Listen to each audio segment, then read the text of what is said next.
Sorry, I just got good news. How are we all doing, Star fam? So this ain't Texas. Wait, what is it? So this ain't Texas. Darn it, I've been singing it all day. This ain't Texas. Hey, ain't no hold'em. So lay your cards down. What? So throw your keys up and park your legs up. Hold on. I've been singing it. Yeah, so park your legs up and throw your keys up. Let's start from the beginning. So this ain't Texas. Ain't no hold'em. Lay your cards down.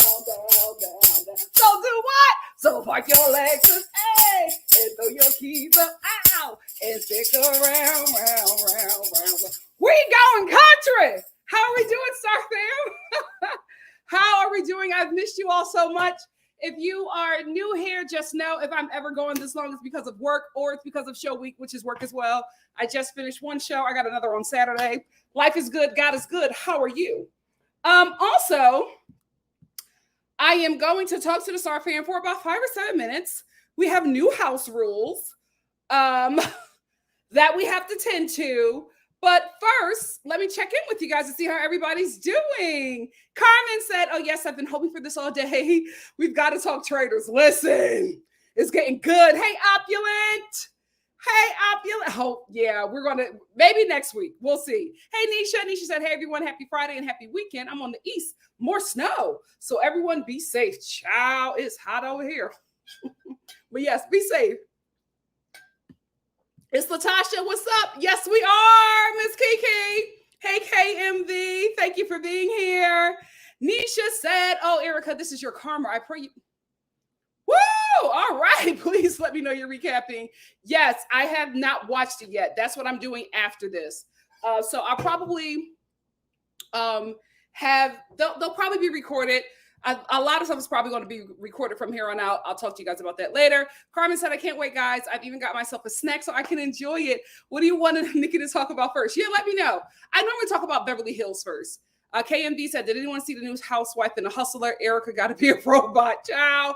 I haven't even watched the latest one or the one before that. If Latasha said, hey, chat, random question. Does anyone know of a good artist with an online shop? I'm looking for art for my wall and don't want a generic print. Oh, I'm not sure. I will say, I know you want an online shop, but I normally get a lot of my black art from Marshalls. TJ Maxx, especially during this month, they have some good stuff. Hey, Lovey, how are you? With a black cherry soda. Hey, Kaylee. Hey, Blair. We up now. Hey, Sarah. Sarah said, hey, Nikki, new season of Love is Blind. Yes, I said Sarah, not Siri. Bye, girl. Thank you. I can't wait to watch it. I've been avoiding spoilers like since Thursday. Hey, Spency. Not yet. NC said, waiting with bated breath on your Love is Blind review. This season is so unhinged. Oh, God. Are the black women going through it again? Hey, the Dear Show podcast.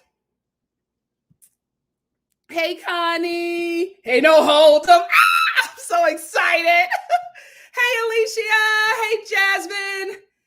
Hey, Taisha. I am. I love everything. 16 carriages. Tears.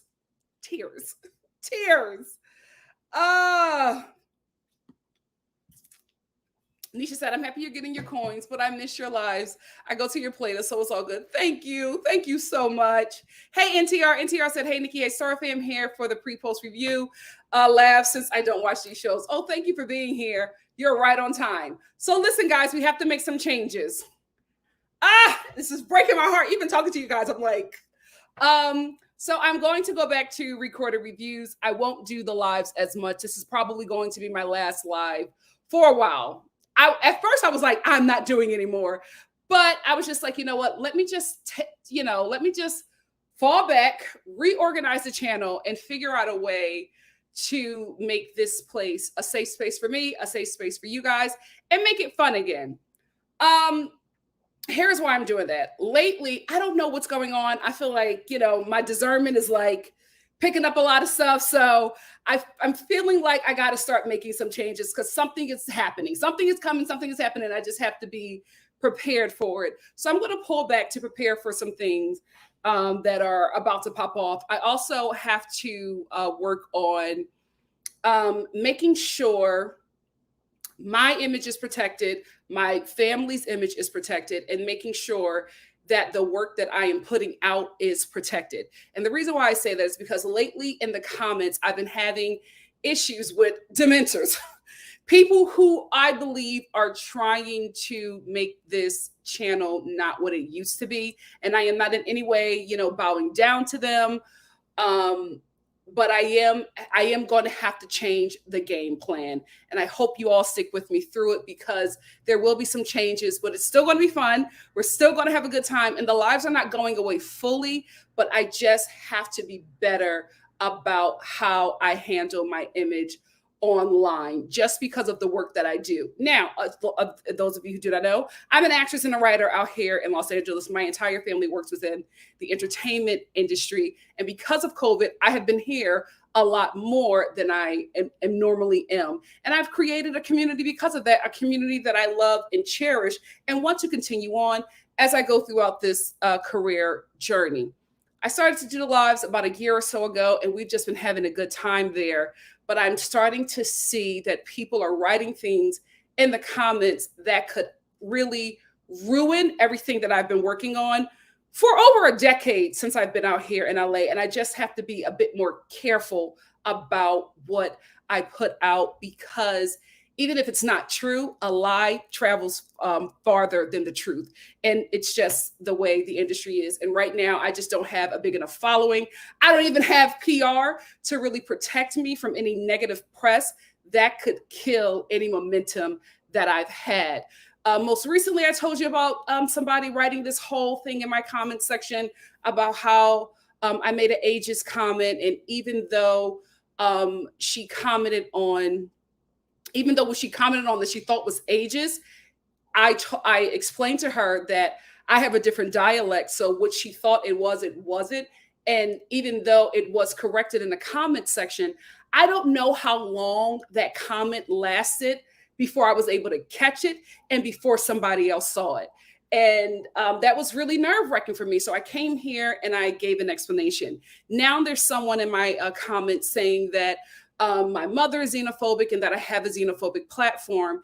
And for me, that's just extremely dangerous for the work that I am currently doing. And even though the moment was corrected, the person was saying, oh yeah, you corrected it in the video, but I just want to say it here. I ask over and over again for you guys to not do that. If I say something or do something on this platform, or if I bring a guest that says and does something on this platform that is not addressed, I always say, please address it in the comments, critique me, get me together. I will make sure that that is handled, because I do want this to be a safe space for everyone. But if that does not happen, and in the chat or in the live or whatever, the moment is corrected, I, the host, correct the information.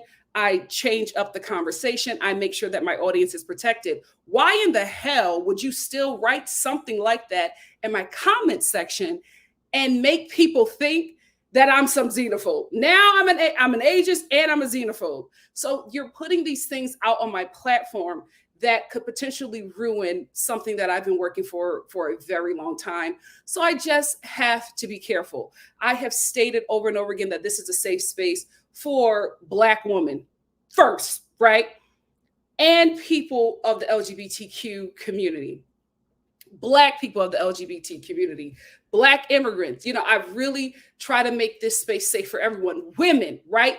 Women of color. I want to make this space safe for everyone. I always say this space is not safe for straight men. They can look, but I don't want them commenting too much. You know what I mean? So I try to do my best, and I am not above reproach. My mother is not above reproach. My guests are not above reproach. But if the situation has been handled, I would appreciate if you not put a narrative in my comment section that could potentially hold up things for me. And I hate when it's always, Nikki, I love you, but you don't love me, because you're trying to destroy something that I've been working for a very long time. And me looking the way that I look, I had to put in a lot of damn work. So I'm real sensitive about that. I also am very sensitive about my mother, right? I like to bring my mom on this platform when she's requested, or when I feel like it's a conversation that we need an older woman's perspective. So I bring her on. I always, we always joke and say, oh, well, Mama, sorry, you're going to get banned, because I'm raising a boomer. It's hard work. And we all relate to that, right? So I like to bring her on because a lot of you have said that this is like a conversation that you have with your parents, or you feel like you're talking to your mom. And I also allow her to be on this platform because, like I said, she's not above reproach, and she is not above being checked. Even you guys have checked her. What we do it in love, right? So I don't mind that. But I realize that me putting her in the line of fire is not smart as a child to put their mother in a space that is unsafe. And it breaks my heart that this space is starting to become unsafe for me or for my guest here. In saying that, I'm absolutely going to make some changes, but I know we enjoy the lives. I enjoy the lives. To be honest with you guys, it's fun and it's less work, but I just have to start being smarter. I have to start being smarter, and I have to make better decisions. And I wanted to tell you guys, because I didn't want to make the change and then leave you guys out there in the blue. A lot of you have been rocking with me since 2015, and I absolutely appreciate that. I pray that you stay on this journey. I don't know what's coming next, but I do know that your girl has to move a bit differently, because no matter what I do, there's always going to be somebody to try to stop the progress that we all are having here. And it's upsetting, but it's expected, right? To whom much is given, much is required. So it's expected. And I understand that, but I'm just going to have to change how I navigate this channel. Didn't want to do it, but it's something that we have to do. Also, for the person that said that my mom made a xenophobic comment, I wanted to just explain that the comment that she made was about her experience with my stepdad, my former stepdad, who is Jamaican. My household is mixed culturally. It's African-American and Jamaican. My sister is half Jamaican, half African-American. So my mom was speaking from her experience. Somebody did not like that, and I checked her, right? I checked my mom in love in that chat, and we were able, in that live, and we were able to move forward. I am Black American, right? That is my experience. I don't really have a lot of experience with people outside of America because I don't travel that much. I'm starting to as an adult, and I'm learning things, but I only have the knowledge from the experience that I come across in my life with other people. So I don't know everything, and I will be wrong. I always say, just be respectful about it and make sure it's factual. If it's not factual, then we have a problem, because to me, I feel like you're just being messy and you're just trying to stop what I'm doing. So I respond a bit differently to that. But I'm Black American, and this is a Black American platform. Everybody is welcome. Straight men walk lightly. But you are getting a perspective from a Black American woman. And I feel like a lot of people who look like me, who don't share my culture, come here and have biases because you get so much information funneled to you from America, right? And I guess because America is this superpower, a lot of my culture is placed on Black people globally. So there's like some kind of push there or some issue there that a lot of Black Americans are not aware of until we come into contact with you. So if you think that there's something that I'm saying that is not correct or you quite don't understand, let me tell you this. I don't know a lot about you. My nation makes it so that we don't know what the hell is going on or what they're doing out there with our tax dollars. I'm learning. I'm figuring it out. Not above reproach, but you gonna talk to me nice. Period. Talk to me nice and respect the fact that you're in a Black American household when you come here. I love y'all. Let's get into the review. So sorry. Timestamps are in the description box below. Oh, you guys are so great. I just don't know if I have the time to do that, but I just wanted to just put that out because I can't, guys, I can't mess up what I got going. I'm finally, back in the rooms again. I can't mess that up. And, I just got to be better about protecting myself and my mom. You know what I mean? That's my mother. I know her. You know what I mean? You are getting a few moments of her. I'm not being a good daughter by not protecting my mom. So I got to do what I have to do. But I'm going to figure out a way to connect with you through lives. I'm just not sure if it'll be about touchy subject matters that I can't control once it leaves the comment section, the chat. So just had to talk about that. Thank you so much. Blue Jay said, I understand. And while I love your lives, I respect YouTubers who knows and understand it's time to fall back and swipe house. Your brand and legacy will last long in social media. Absolutely. Absolutely. They do, but they're not going to break us. You won't break my soul. We're going to figure it out. Don't worry. I'm not going forever. We're going to figure it out. Yeah, honestly, guys, I probably come back when I just have a bit more pull and a larger platform. I just can't do it right now because the littlest thing could just really stop what I got going on, and I can't play with that. No.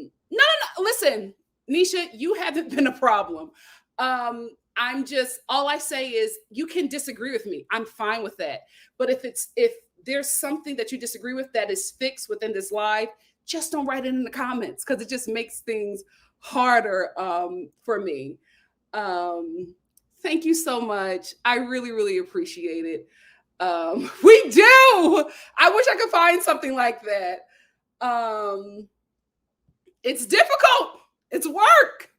It's work. And she's so heartbroken. And I'm like, oh, Mom, don't worry. she'll be back because again, this is my platform. She'll always be safe here. But I just have to be a bit better about, protecting her. Opulent said, Mama Sorry reminds you so much of my grandmother. It's one of the reasons I love her so much and miss my family from Philly. Oh, she was open-minded, but boy, she was a product of her time. Oh, absolutely. Absolutely. Absolutely. Thank you. Thank you so much. Or my mother. Listen, I thought I was actually, I wanted to talk about this. Love always wins. Said, it's unfortunate that we don't all allow individuals to have difference of opinions. We should be able to communicate and agree and disagree without being called any type of phobia. And I agree with that. And to be honest with you, that's what pretty much stopped me from, there were a lot of like talks and discussions that I wanted to have. I wanted to talk about just women dealing with infertility issues or women deciding to become single moms through way of sperm donors. I had women that I wanted to come and talk about their experience. I also wanted to talk about diaspora wars, like not talking about it in a way that's like trendy, but like really trying to, get some healing. And I also want to talk to my friends who are in the LGBTQ community and talk about how we as straight Black women could be better allies, and how they could also be better allies to us, and how we could really, move together as a community. But I realize with the little things that are happening here, my platform isn't big enough yet for me to be protected. So that's the thing. Those conversations are coming, but I just have to be in a safer space to be able to actually have those conversations. Not leaving YouTube, but the lives as of right now, this is my last live. Hey, Ryan. Hey, girl. Hey, said, we love you. I hate that you feel the need to edit yourself based on people intentionally misinterpreting your words and intentions. Just for now, but thank you so much. Just for now. I can't let them stop what's going on. When we get a little bit big and a little bit safer, then we can talk.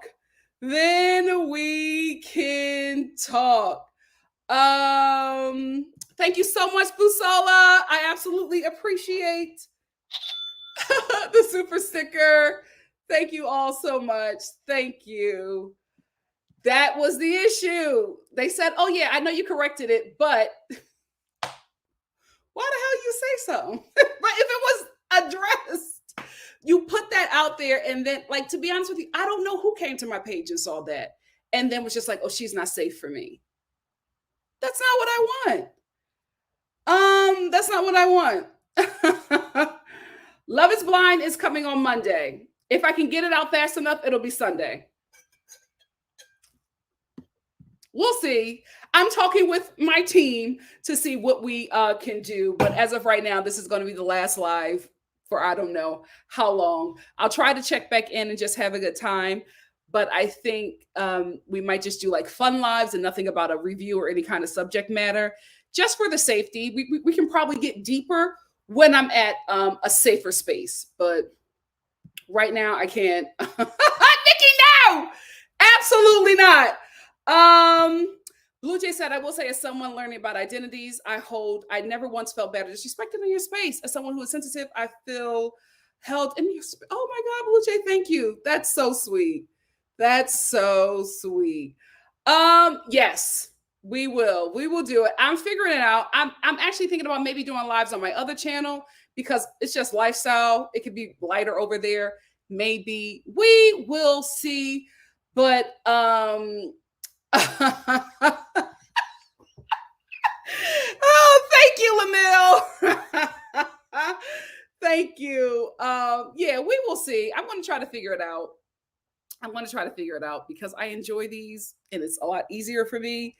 But as of right now, we gotta move smarter. We gotta move smarter. Anyway, let's get into it. And thank you all so much for understanding. We're first going to start off with the Real Housewives of Beverly Hills.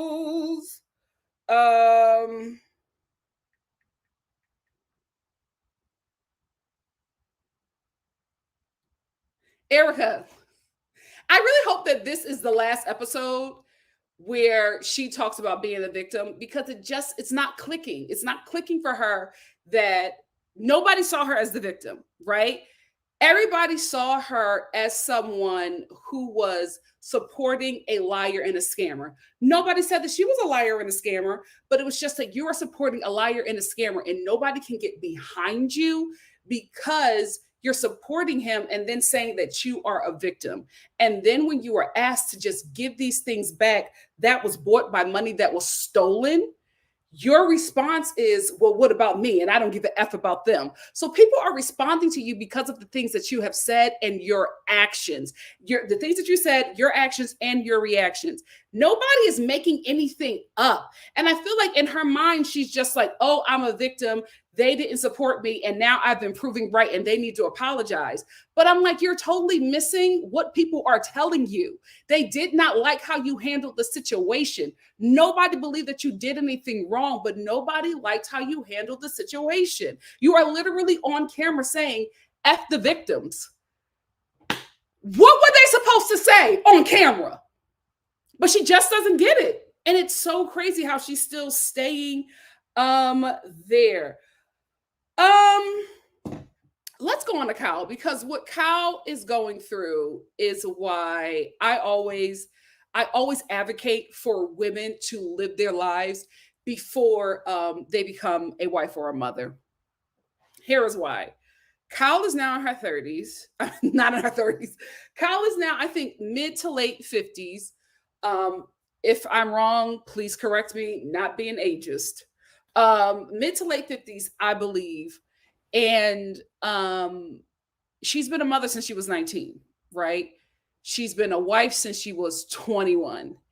And now she's in her 50s and she is acting erratic to people, right? Because people are like, this is not how a 50-year-old should act. She is a, occasional lesbian. Who knows? She's playing, real cat and mouse with if she's gay or not, or bisexual or not. And I don't know if she's soft launching her lesbianism or what it is, but like now she's acting in a way that is unfamiliar to her. She's also dating somebody like with a huge age gap, or not dating, but participating in an unhealthy relationship for a married woman to be in with another person.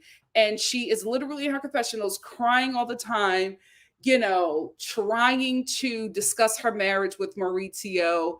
And he is just not taking the bait, or he is just checked out.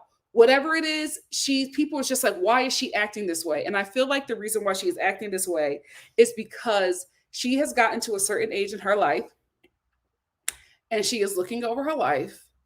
And I don't think she regrets her children. I don't think she regrets falling in love, but I absolutely think that she regrets that she was not able to do more for her that she wanted to do. Because now she's saying, what about me?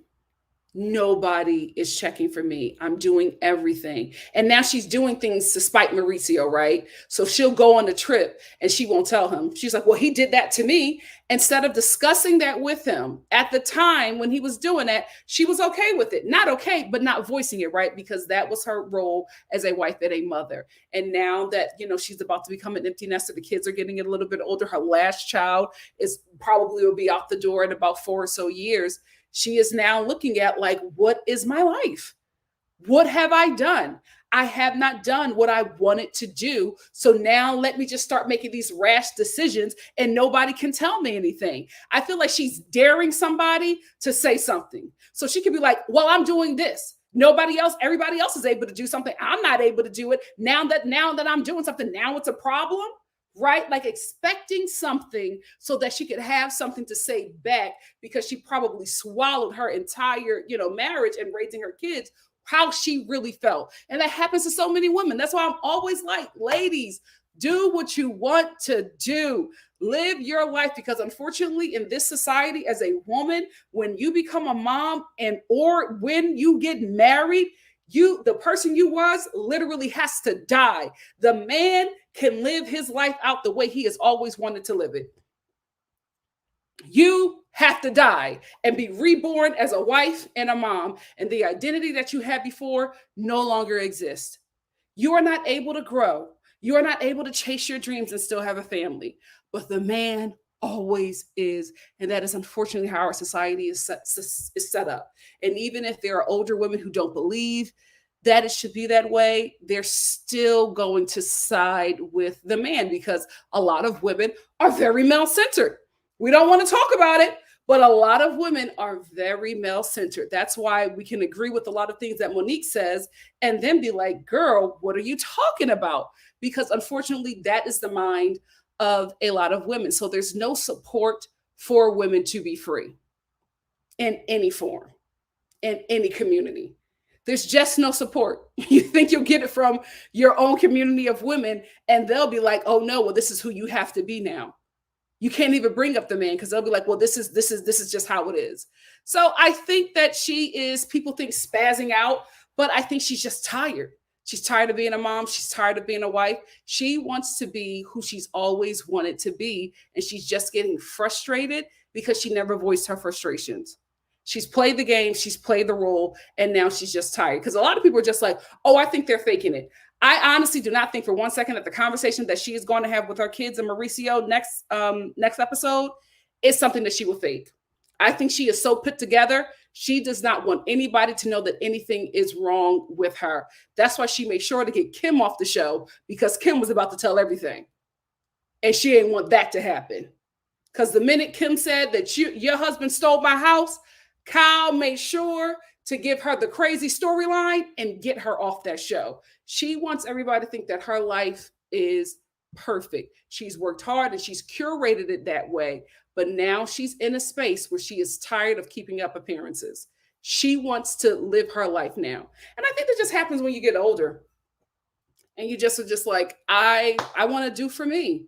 I've done for everybody else. And now, I'm about to be in this empty home with this man who has never catered to me.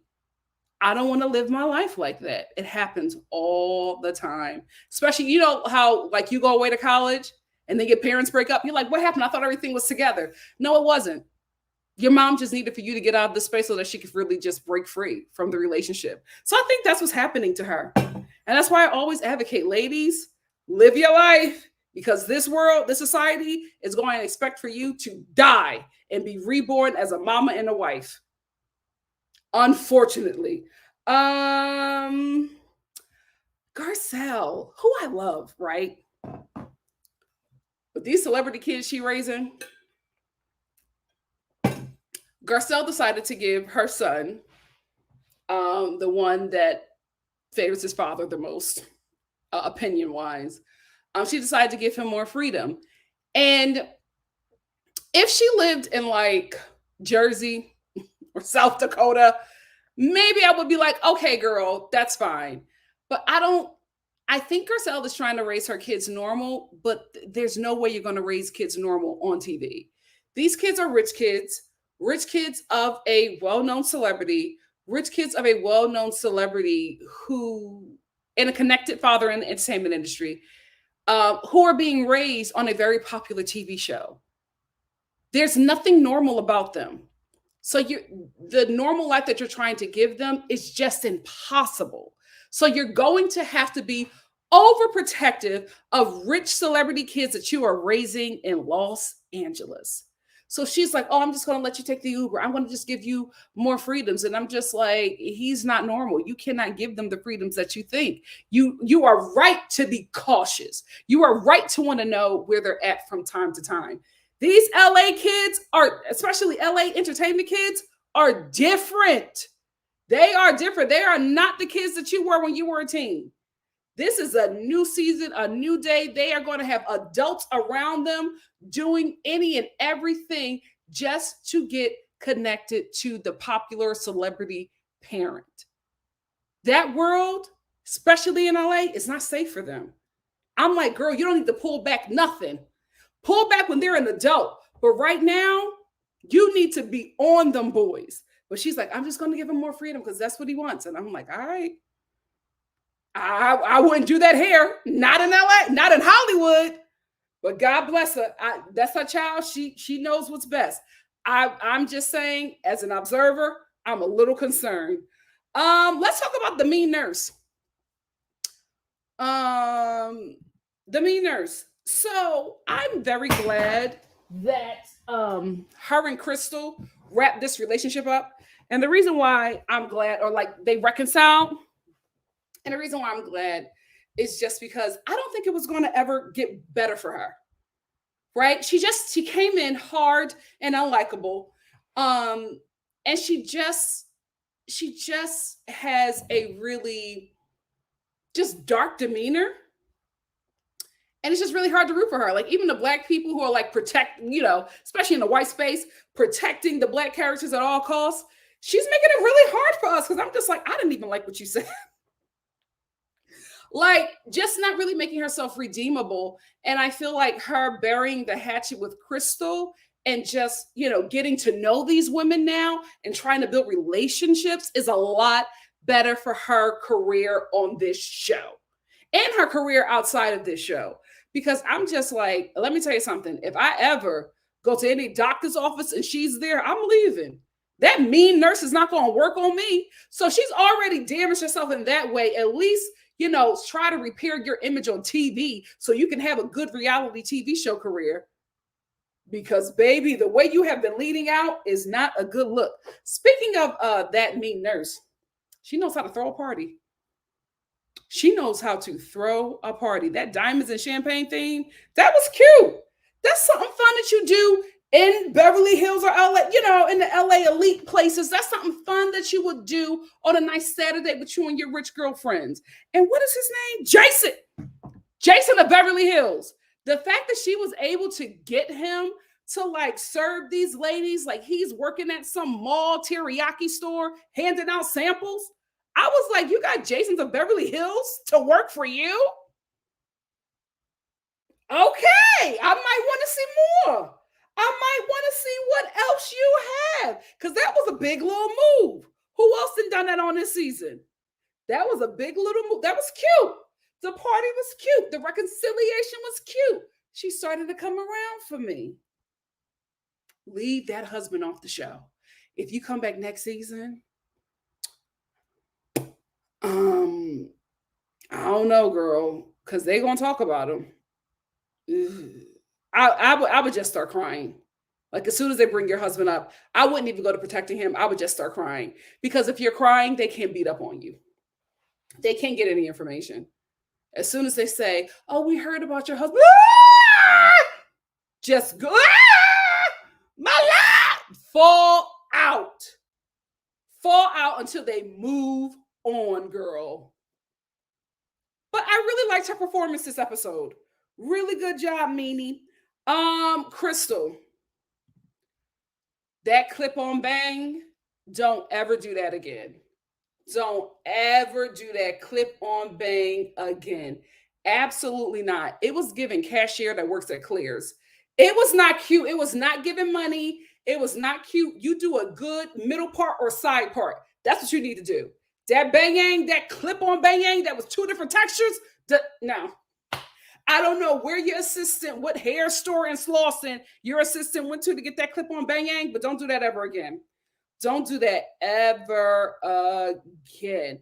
So Erica decides to confront the ladies, and she does the whole crying thing, and nobody believed me. And I finally got justice. You guys didn't apologize. Why would they apologize? For what? I love the fact that Garcelle and Dorit was just like, girl, we said what we said. You know what I mean? Everybody else tried to, apologize and say, oh, I'm sorry that you felt that way. But Garcelle was just like, I'm going to stand on my opinion. My opinion was how you acted. It wasn't what you did. I didn't think that you were a criminal or that you did anything to steal those people's money, but it was the way you reacted. And I made a comment about your behavior, and I'm going to stand on that. Absolutely. And even Dorit, that tacky dressing Karen, she got it too. She was just like, Erica, we were responding to your behavior. We were responding to things that you were saying. Nobody ever thought that you did anything wrong, but your behavior was horrible. And we, as your friends, had to address it. You're getting mad at us because these things are being brought up, and then we can't talk about it, but that's not the show.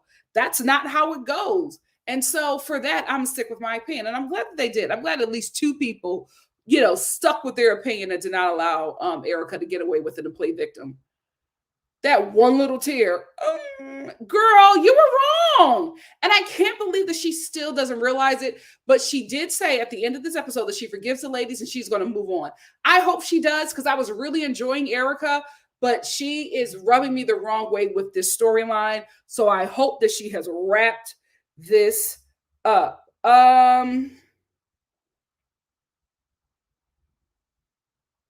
That's all I had to say. What do you guys have to say? Let's get into it. We're going to talk for about 5 minutes, and then we're going to move on to Miami, who I love. I love Miami. That's such a good show. Where's my timer? Oh, there she is. Let's go. Momi said Erica just wanted them to be quiet, but he them to be quiet, but she made it worse by being vile and so self-absorbed. I agree. I absolutely agree. She did not help herself. Um,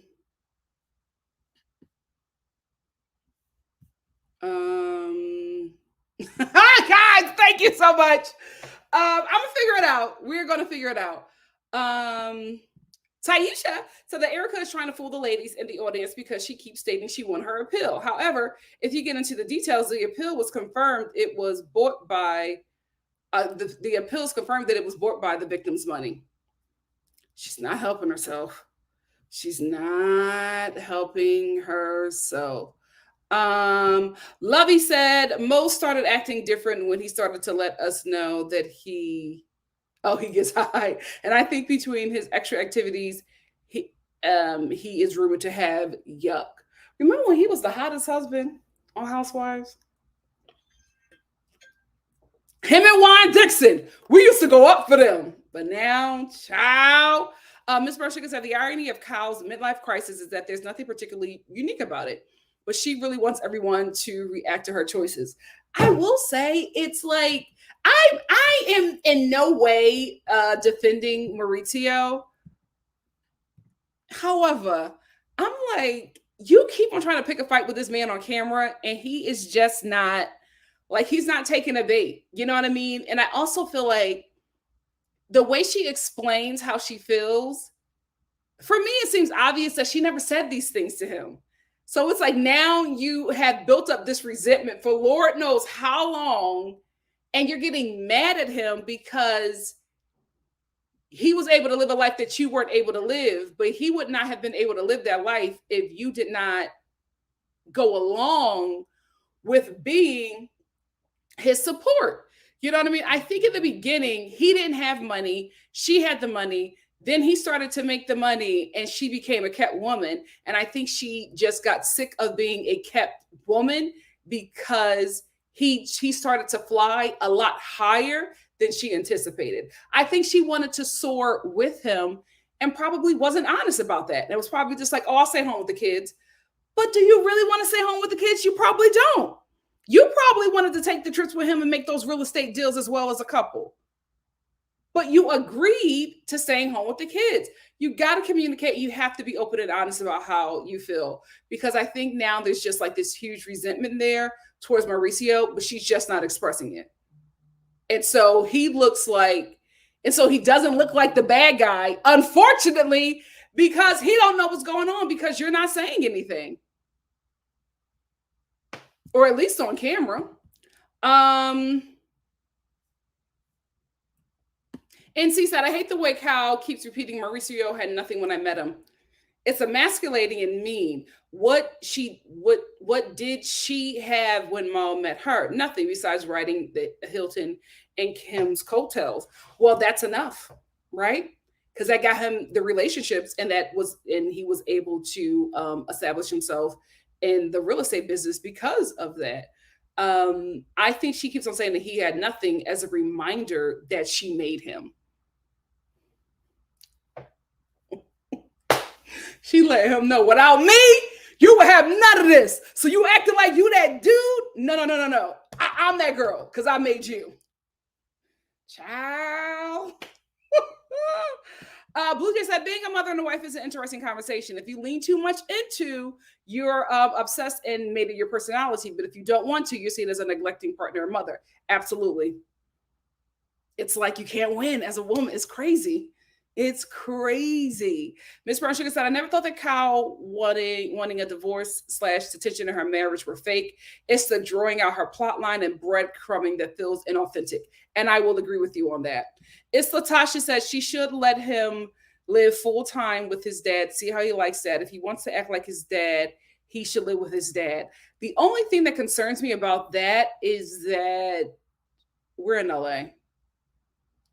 I don't think the entertainment industry, I'm not talking about native Los Angelosians, but I'm talking about entertainment people who raise their kids here. It is not a space to raise your children. These LA kids are different. I wouldn't leave him with his father who doesn't supervise him at all. Hey, Jazzy. You know what? Because I was going to say Philly, and I was like, absolutely not. Absolutely not. For me right now it's 8:00. Some people said, if anything, she wasn't strict enough. The boy was too comfortable calling her with this girl in the bed. But that's the one that's up under her. The other twin is the one that's up under his daddy. The boy that's up under her, child. That's the thing. I'm like, of course, let your kids have freedom. But I'm just like, Garcelle, if that little boy and that little girl cross the line into adulthood together, she gonna run that household, girl. She gonna have a hold over your baby boy that will not be broken. My God, today I have seen it happen. Child, it's something else. When them little boys get a little taste, your sons are gone. Gone. Some people said this show is like the only one with real money. Yeah. Oh, Dubai. Dubai got that good coin too.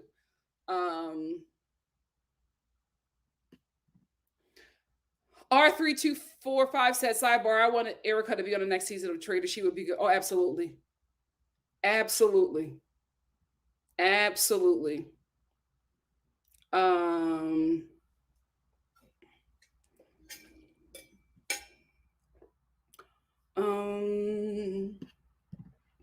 Mommy said Erica just wanted them to be quiet, but she made it worse for being so violent and stuff. Oh, I got that one.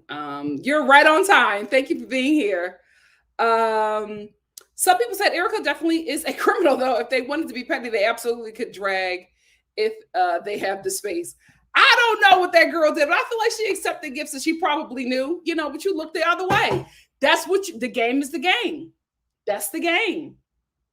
You know that man ain't got that money legally.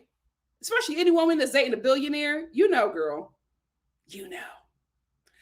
Miss Brown Sugar said, I'm glad they did it too. And I don't have a problem with the other woman wanting to apologize just for Erica Jane feeling hurt, but not you trying to force an apology. Listen, Garcelle was like, I said what I said. And what?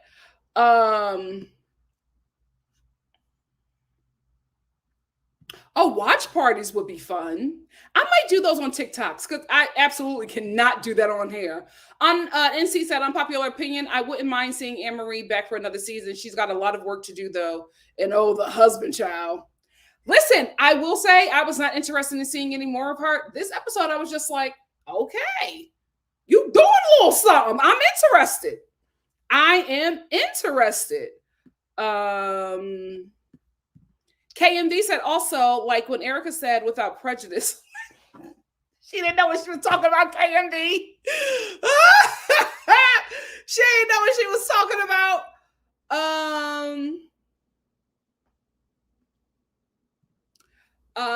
Miss Brown Sugar said Cal may have imagined that she had a more successful acting career, which would have given her a life of her own. Yeah. It's unfortunate because you see it. Like, I've seen it with my mom. I've seen it with my aunts. You know what I mean? Like, my aunt right now is living her best life now that, her sons are older. But she was just like, I love my boys. I probably would have waited. Because she's just like, I'm doing all this stuff now. I really wanted to do this stuff earlier. But, my life changed. And I had to, especially the time that they were growing up in. She was like, I couldn't make the decisions that you could make. We couldn't do that. But men could, and that's the problem. That's the problem. Both of their husbands were able to live the life that they wanted to live. They had to stop, and that's not fair. If you're still on this earth, you should be able to live your life. Levy said, Erica is almost like an LA Mafia wife. Same premise. Absolutely. Absolutely. You're dating a lawyer in Los Angeles who's best friends with like the head of, at the time, the head of police of the LAPD, one of the biggest gangs in the United States of America next to the NYPD. Yeah, my wife indeed. We're going to end with it's Latasha said, I guess Anne-Marie and Crystal could be good C-level plot line for the background. Keep them for filler episodes. I absolutely agree. Let's get into the Real Housewives of Miami. So, Larsa, I know there's been a lot about her and Junior breaking up, but They were just out on a date for Valentine's Day, and she had a huge diamond on her ring finger. And she made sure the paparazzi got it.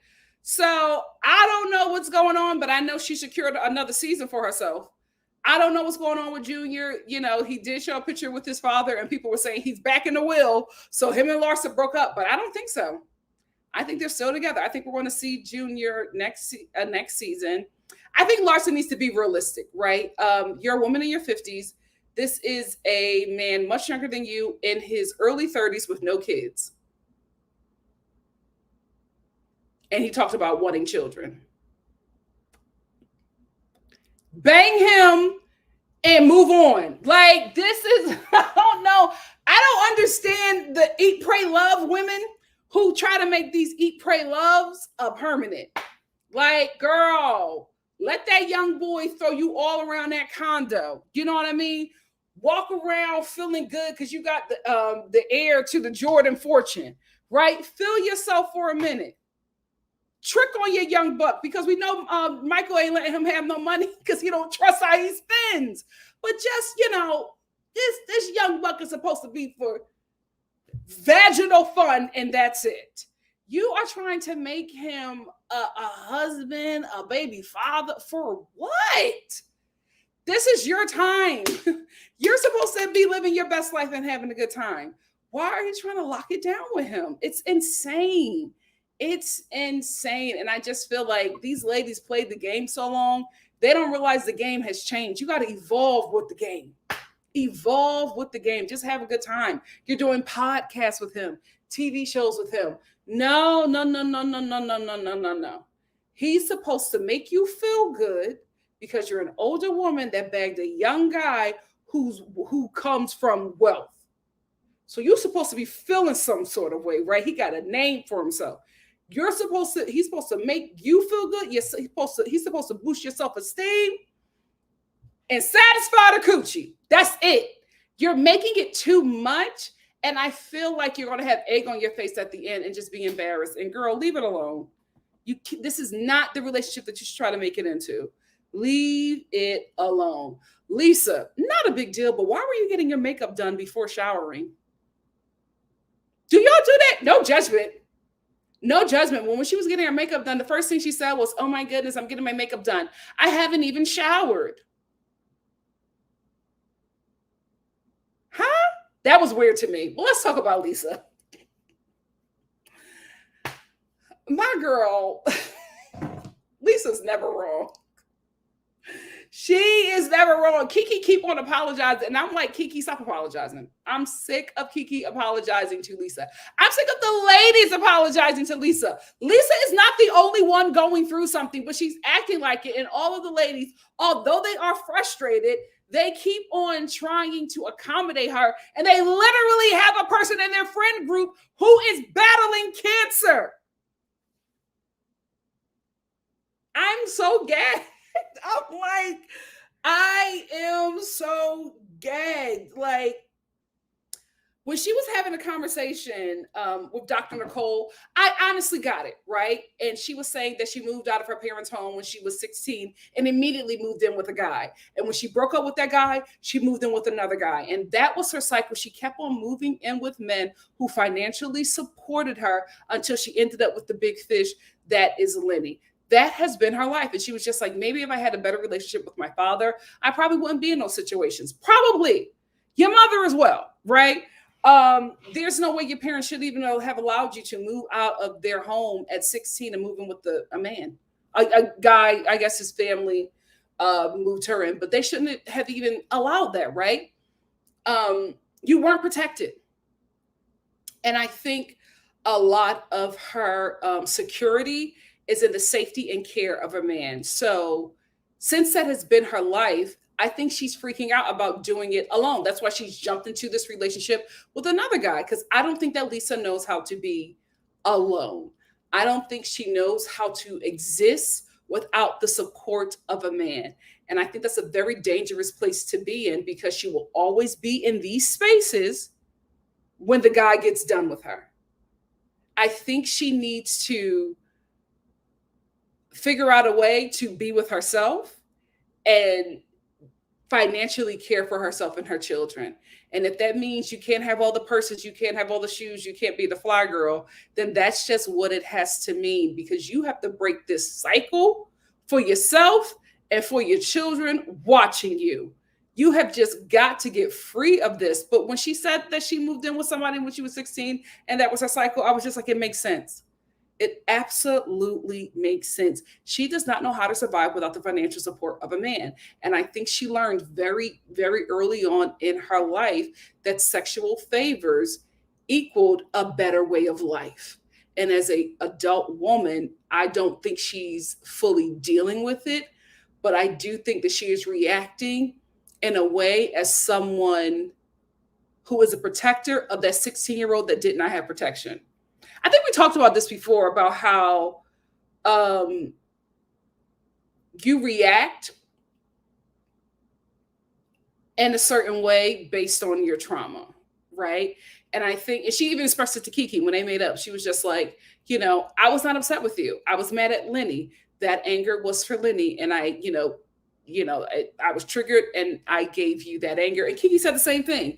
Kiki was just like, that was when you made those comments that triggered me, and I expressed my anger to you in that way. But I think that's what's happening to her. She is responding as the protector that she had to become at 16 and not releasing that protector. And the only way she can release that protector is to get the help that she needs, let her 16-year-old self know that she made it and that she's okay, and get free of being dependent upon a man or anyone for financial protection.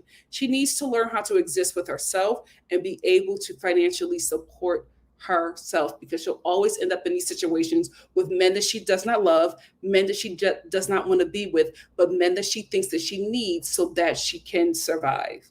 It's a cycle that she has to break before the kids catch on. My God, today, because it's going to break your heart if you see your daughter going through the same thing, or if you see your son being a Lenny to another woman. But I'm glad that her and Kiki made up. And the reason why I'm glad is because they're all, I like the women when they get along, but also Lisa and Kiki go low. I could only imagine if this argument continued on, the things that they would say, the things that they would do, they would destroy this group. This group would be fractured if these two went to war. So I am so glad that they made up, because the group would not have survived a Lisa and Kiki war. What I love about this group is that a lot of them know the game. A lot of these women have thrown coochie at men for a better way of life, and they respect that the game is the game, and that's why they're always like, girl, get up and move forward. Either, live well off the money that you get from this last relationship, or get another trick, right? They don't let you wallow in that, because they all know the game. The game is the game. So Larsa was talking about how she hustles, right? And Alexia, I can't believe I'm here with Alexia. Larsa was talking about how she doesn't have anything. She has to hustle. That's why this tequila brand is so important for her, because, she doesn't have Scotty. The ladies have somebody, but she doesn't have anybody. And Alexia was just like, you still get half of Scotty's retirement. What are you talking about?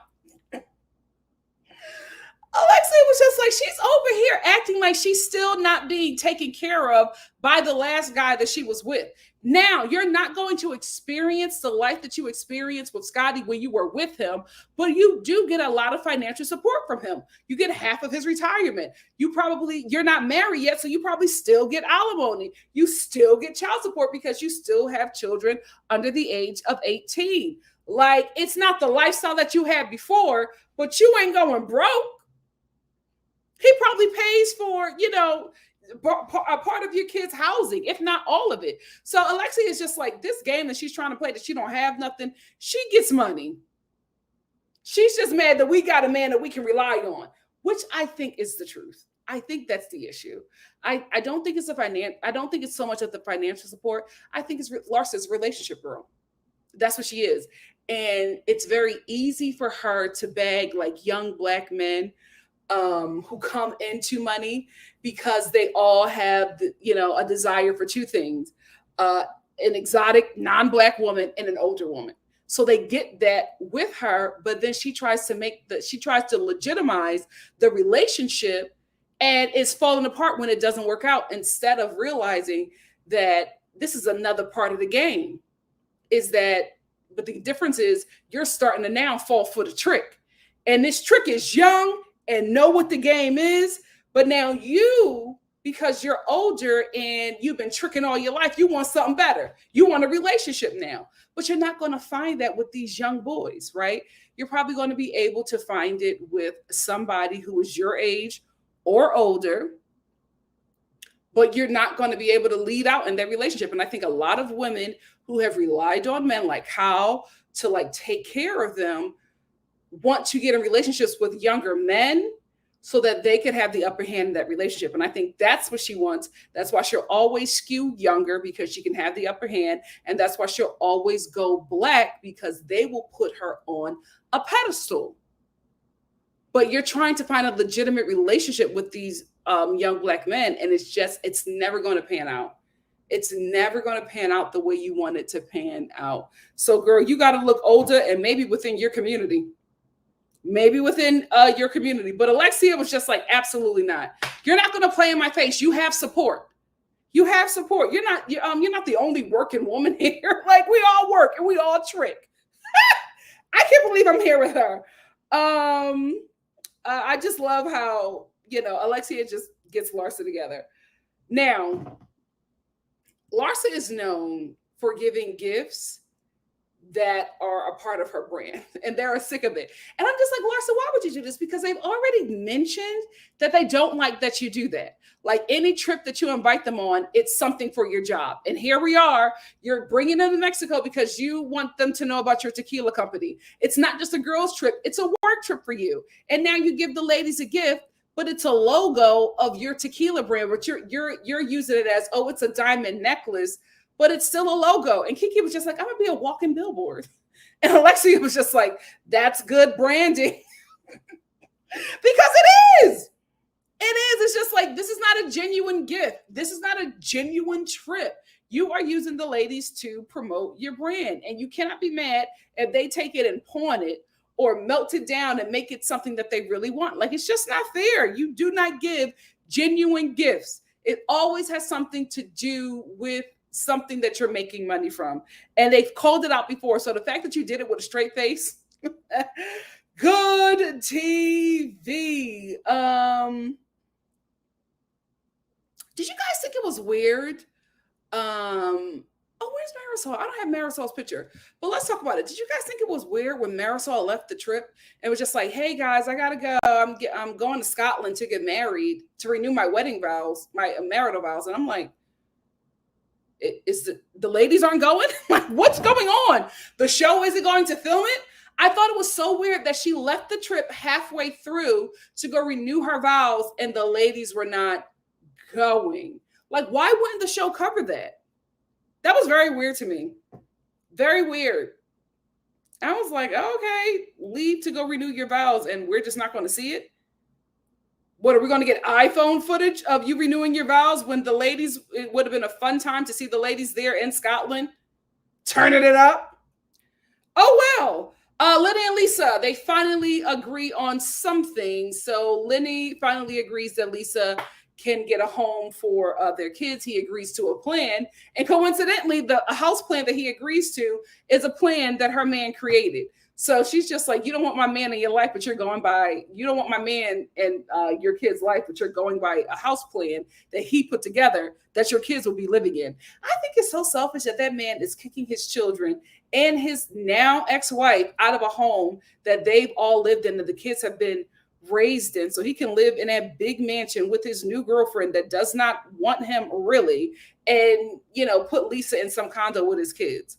So you're going to have the big huge waterfront mansion with all the rooms and space for people to grow, but your kids are going to have to be in Lisa's condo or whatever home that she's trying to build that will not compare to the home that they were raised in.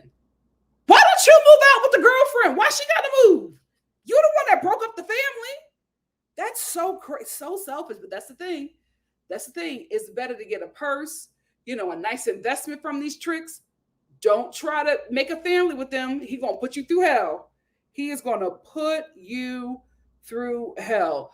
Good on Dr. Nicole for meeting with her father's new girlfriend. She better than me. I would have never even entertained that.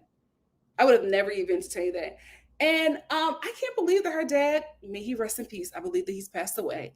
But I can't believe that he's just like still like a player.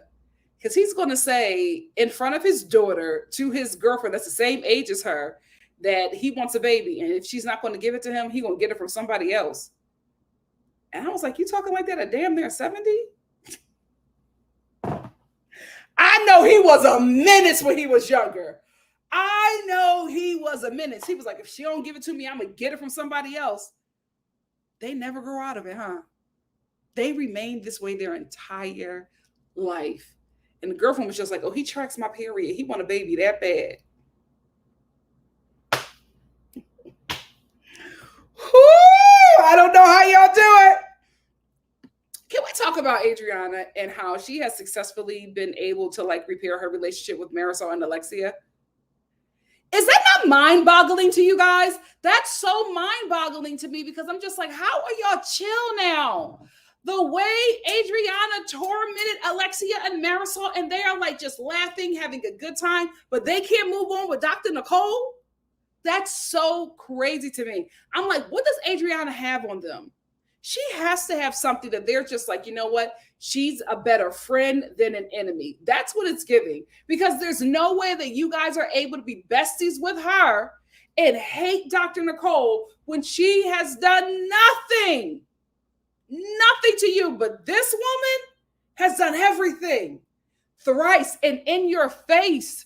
She literally told Alexia, I brought her here. I forget what that girl's name is. The girl that was on the older seasons. I brought her here because I want her to talk about your eviction on camera. And Alexia is cool with her and laughing with her and rubbing her back. Weird. Very, very weird to me. Very, very, very weird to me.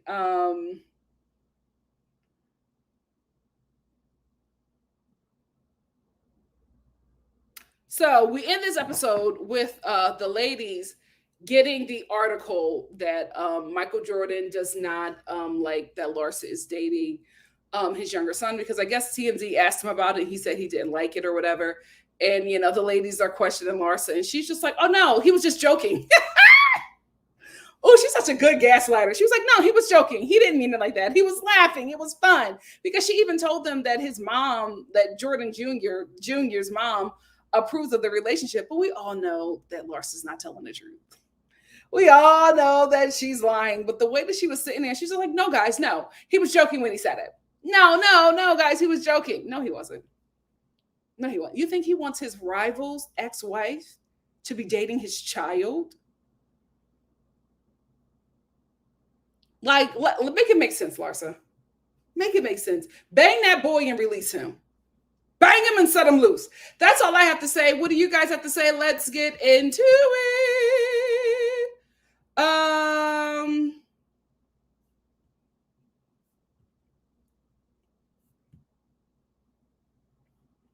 Hey, So Seth, thank you for being here. When I saw that on Twitter, I fell out. I don't know. I do not know what it is. Like, you don't have nothing to prove, girl. Live your best life. The internet said, I need Larsa to find a rich man in his 50s. Why she keep dating men her son's age? To feel good and because it's easy. Dre, you're pregnant by a child. Them young boys coming to all this money. Their mamas can't tell them nothing. They're making these decisions. They're the financial keepers of the household now. And they got all this money. And they are hella horny. So they're spending all their money on sex workers and older women who have yet to find a job and secure, money for their households, are going to circle those boys, especially older women who are used to tricking NBA players and like athletes, professional athletes, know the game. And who is better to get than somebody with an underdeveloped brain who came into millions and millions of dollars? She knows, Drea knows that boy ain't gonna stay with her. But you know what she does know? She gonna get a baby and she gonna get some money out of it. She couldn't get no dude in his late 30s like that. But she can get that child who don't know nothing and you can't tell him nothing. It's how they go. That's what Larsa does. Because she can have control in that relationship. But he's not going to stay. And that's where she gets caught up. Because she wants them to stay. He's not going to stay. This young dude with all this money is not going to stay with a woman in her 50s, especially if he wants to have children. Now, if he don't want to have kids, it may work. But if he wants to have kids, he's not going to deal with you. Spency said, if we didn't have Eat, Pray, Love girlies, we would have 19. We would. Miss Brown Chicken said, I bet Larsa got pissed off about something, broke it up in a huff, and then he brought her something pretty and all's forgiven. What she was probably pissed off about was another woman.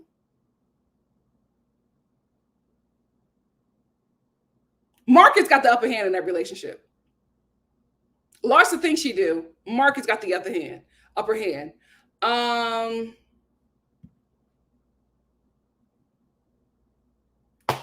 But I will say, Sophia was the one that ended that relationship. She didn't want to have kids. In the beginning, she did, but I guess after she fought that man over her embryos, she was just like, I don't want to do it. I don't want to do it. And who can blame her? Who can blame her? And she was just like, I got with a younger guy that wanted children.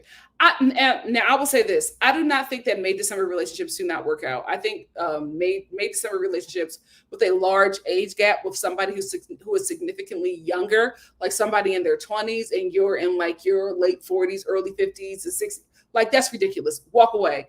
But if it's like 30s and 40s, okay, that makes sense. Like, you know, you guys are adults. You can do what you want to do. However, if you are an older woman and you get with somebody younger than you and they want children, you have to think about that. You have to think about, you know, one, do you want to do that? And two, if you don't want to do that, will he stay? You know, or if you do decide to do that, do you want to carry? Do you want to, you know, adopt? Do you want to, you know, get a surrogate? That's a lot that has to come with that. And that's a conversation that you should absolutely have. But, you know, I think it's a little bit more tricky for women with younger men, just because of, you know, if your younger guy wants a family with you and you either don't want it or already have had it and probably don't want to do that to your body again, that might be tough. That might be a tough conversation to have.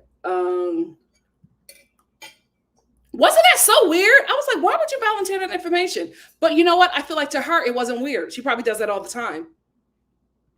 Nobody cares. Nobody cares for Dr. Nicole.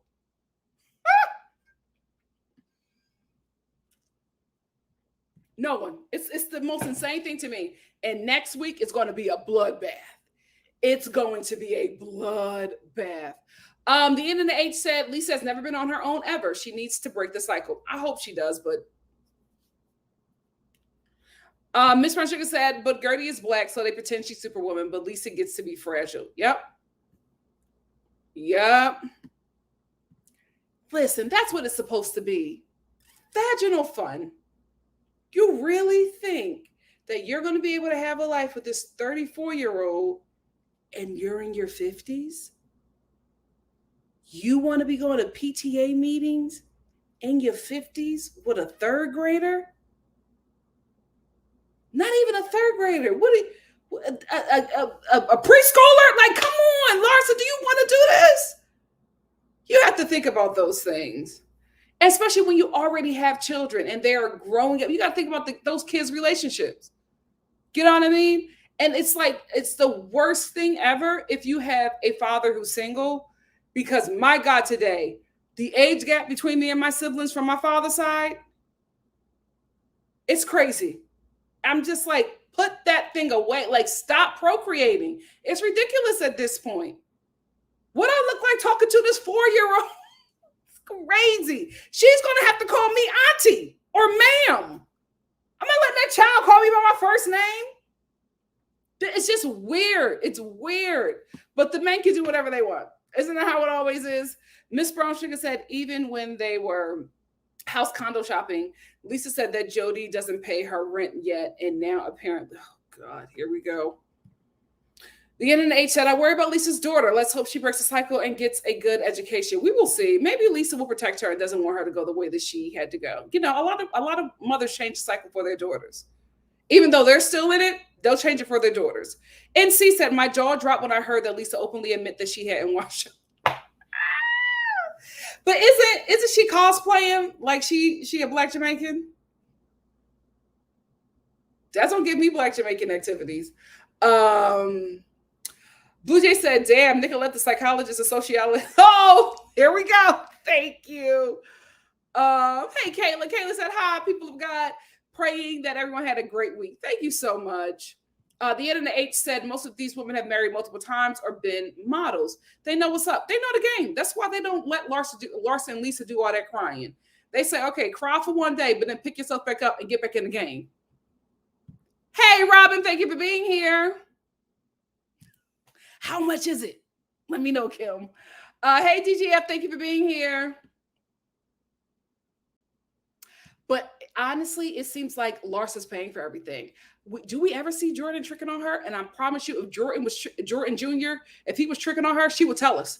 She don't never tell us about anything that he's gotten her. She never says it. Oh, he's going to take me here. Oh, he got me this. She would tell us. She don't say that. I think she's taking care of him because he's probably cut off from the family. Oh, she did? Blue Jay said, you know, Alexia has awareness of money and their reality. She will never give women who have money no slack. It's interesting. Steal Alexia away.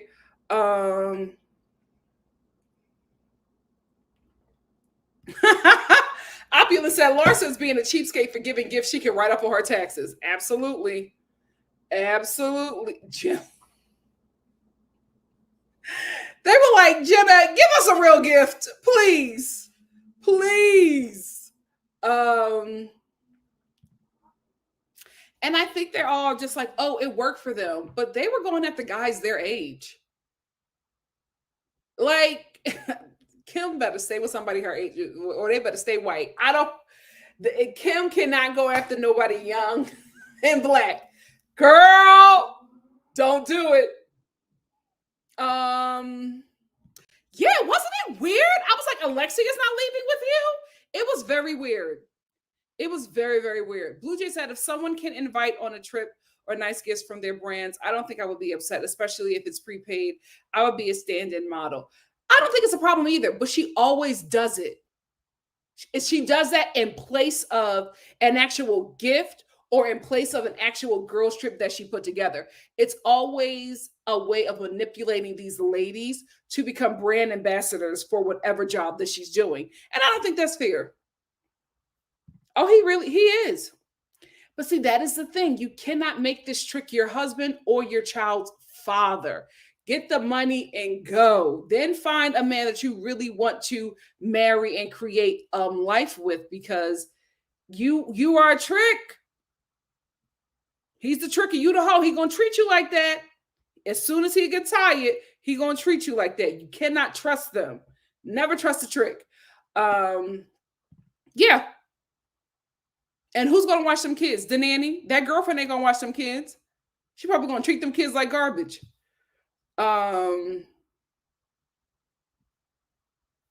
Just like him. Ain't that crazy how genetics work? Spitting image of her father. It was such an unhinged scene. I'm like, girl, like, you are not with this man because you think he's cool or you're attracted to him.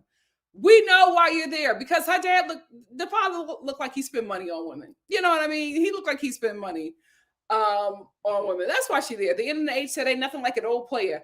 Why an old man want a baby who he never took care of any of his other children? Probably to do it right. My dad does it.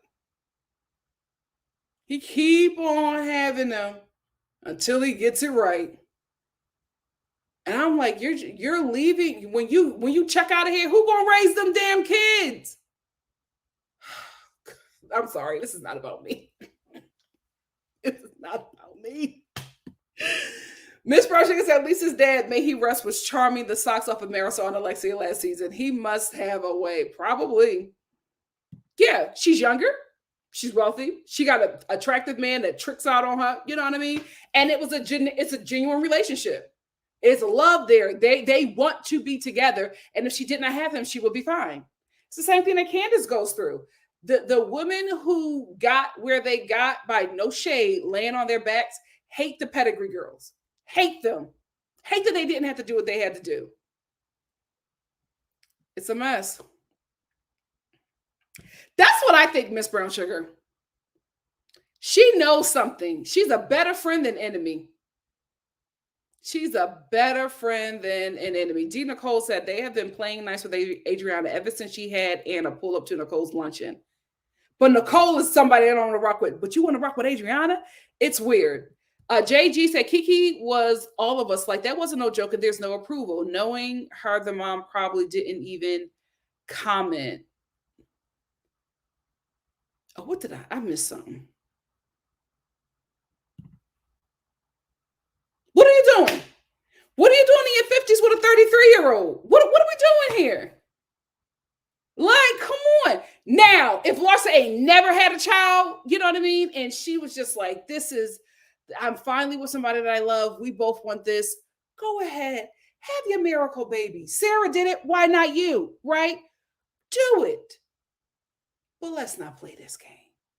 You're having them kids to keep that boy around. Bang him and release him. Bang him and release him.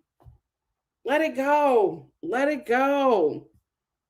She hasn't. She just acts like a victim. The Haitian Empress said Lisa's a Karen and has not properly apologized. Kiki hinted that she grew up poor and was triggered by her comments, but to imply childhood trauma is super disrespectful. Absolutely. Let me get a few more and then we're going to get into pump rules. Drewski, hey, my love, said, I honestly do not know how Larsa's son must feel about all of this. Imagine your mom checking it with someone you knew as a child your age. Crazy. Crazy. Like, I could never imagine. I could never imagine. And like, there have been guys my age that approached my mom and I was just like, what are we doing here? No. Like, she would never like entertain it, but you know, it was an ego booster. It was an absolute ego booster. Especially in Atlanta. I don't know what is going on with Atlanta, but I'm just like, ain't no way. Ain't no way you getting more play than me. I don't know what's going on in Atlanta, but we're going to work on that. We're going to work on that. It must be so hard being a Black mom to a professional athlete. Them boys just get tricked. Let me tell you something. The moms that don't play about the professional athlete sons, them white mamas, let me tell you something. Them sex workers ain't taking their sons. Absolutely not. Absolutely not. Them white mamas say bang them, but when it's time to get married and have some kids, you better bring one of them frail white girls that you grew up with to my house. Don't bring that sex worker here. They don't play. The Black moms, what's going on? Y'all got to get control. The white mamas don't play. Mama Kelsey? Y'all thinking that's PR, baby. Mama Kelsey said, have fun, son. And I'm not saying that Nicole is a sex worker. I'm just saying the white moms got pulled. She said, have fun, son. Do what you need to do. But when it's time for a legacy in this bloodline, I want to let you know, absolutely not. We're not doing no Jadens over here. Them white moms got them boys on lock. The Black mamas, I don't know what's going on. They not listening to you. You need to sit down. Y'all, you Black mamas of professional athletes need to sit down with the white mamas of professional athletes. And y'all need to have a heart-to-heart. It need to be a seminar or something. Help me save my son. Because y'all don't got no pull over them boys. Them white mamas don't play. They don't play with that bloodline. Now, y'all gonna have every and anybody in your bloodline, but them white mamas, you gotta respect it. You gotta respect it. Let's move on to pump rules. Let's move on to pump rules.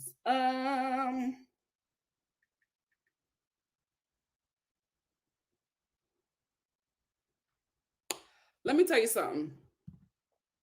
Sheena, uh, she gonna make sure that good as gold go diamond. She is not letting that song die. She will remix it until she gets a Grammy. Good for her. Good as gold. Good as gold is now emo. Sandoval's party. Um, there's Miss Good as Gold. Sandoval's party. Wasn't it depressing? I was like, oh, who are these people, Tom? Poor guy. He don't got nobody. He don't got nobody. When they were talking about how he has no friends and everybody is with him is people that he pays, and then Bravo was doing like a split screen and showing the people, I was like, oh my God.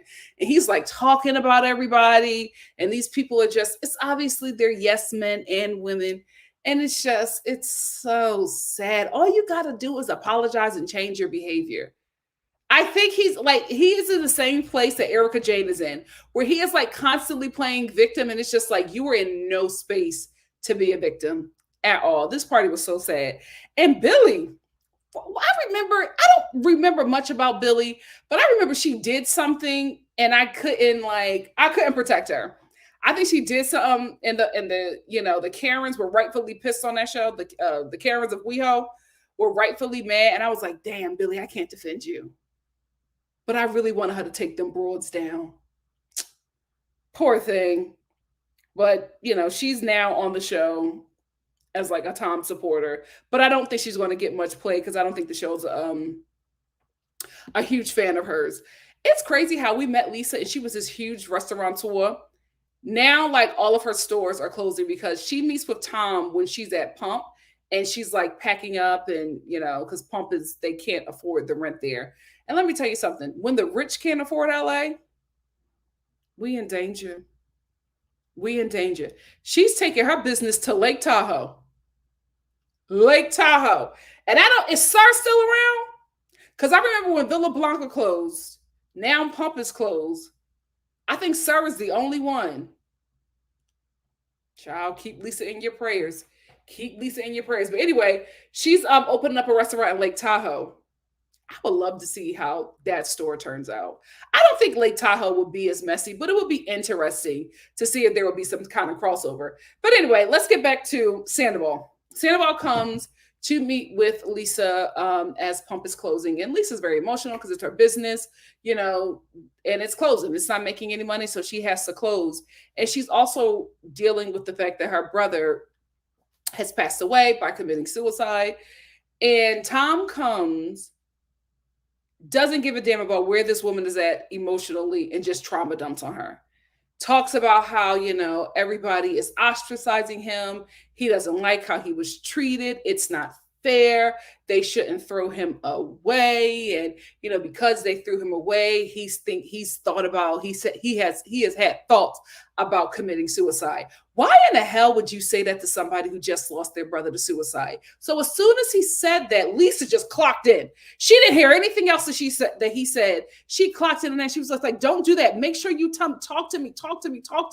And I was just like, he is such a nasty master manipulator. He literally pulled at that woman's heartstrings by manipulating the fact that she lost her brother in a certain way, and then saying that he would do the same thing, because not only is she dealing with the loss of her brother, she's dealing with guilt, because in her confessional she was just like, I feel so bad because I should have said something, I should have saw signs. And that's what happens to so many people who lose people who have unalived themselves. It's the guilt.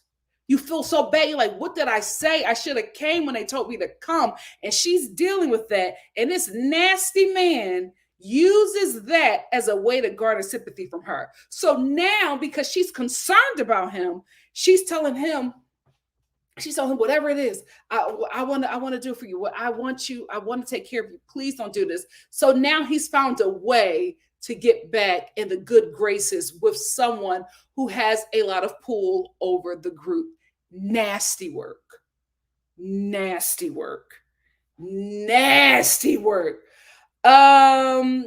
So Swartz then meets with Lisa. Y'all can't make me hate him. I'm sorry. He's just like, he never has a bad day. But then after Lisa meets with Sandoval, Sports meets with Lisa, and she tells him about her restaurant opening. And he's like, can I come? And she's like, sure, come. Bring everybody. And she's basically telling him that because, yes, it'll be a great scene to shoot. They probably have a couple of days of footage from that. But also, she now is advocating for Tom to get back in the group. She is now going to be his greatest ally because he told her that he was going to unalive himself. Sandoval. Oh, nasty work. Nasty work.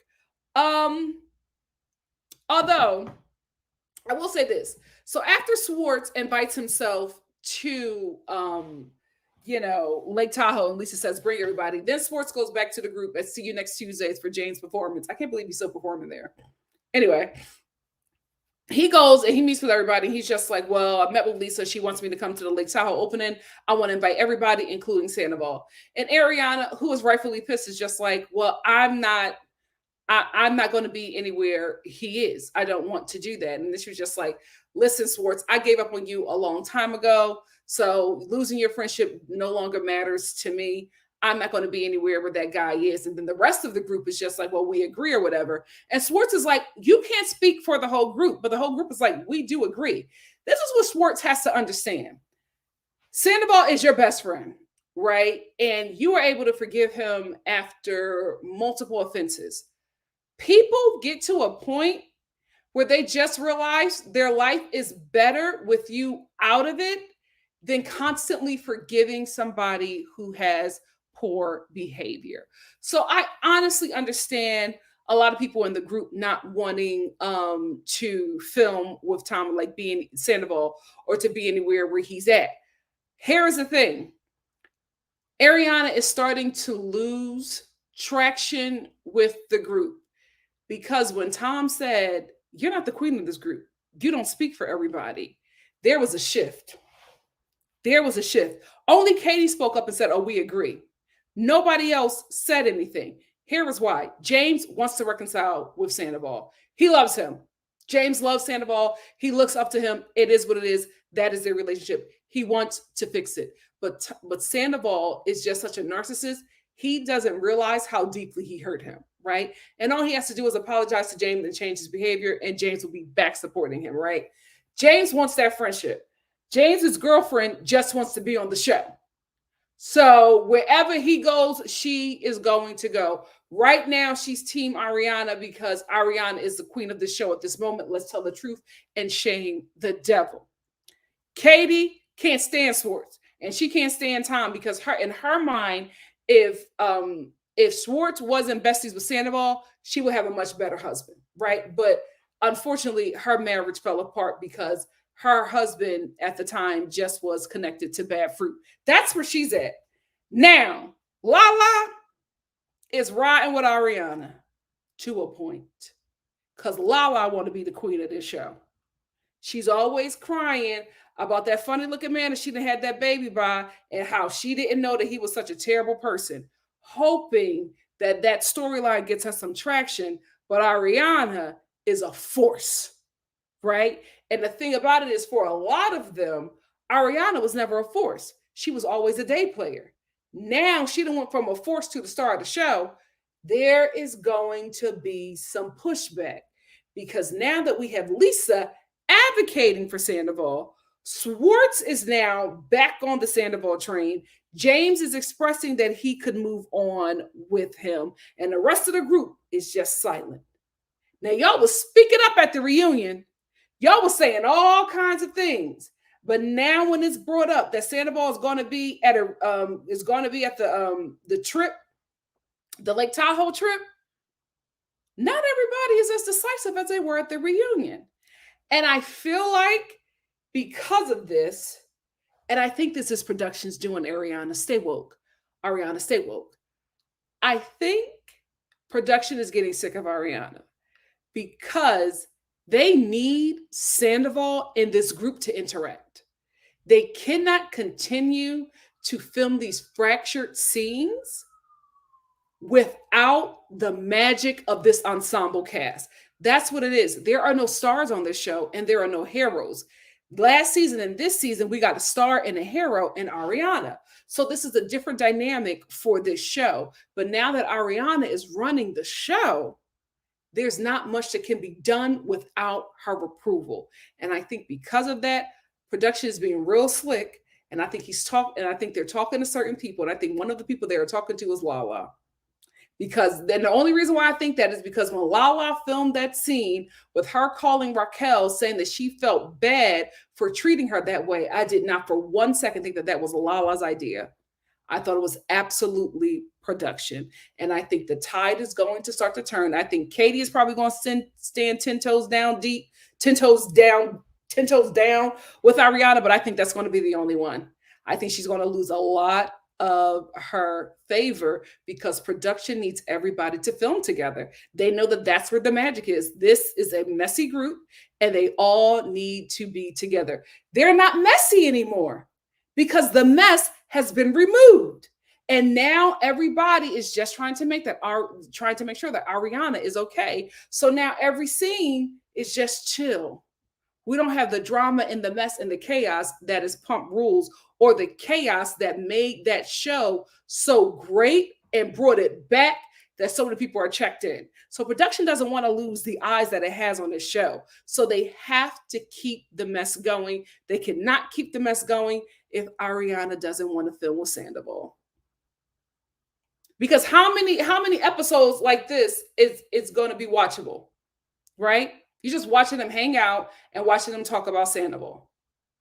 You need to see him get his reckoning, especially now since you don't longer have Raquel. We need to see him in this group dynamic. We need to see them interact. And although it's not good for Ariana, production has to do what's best for the show.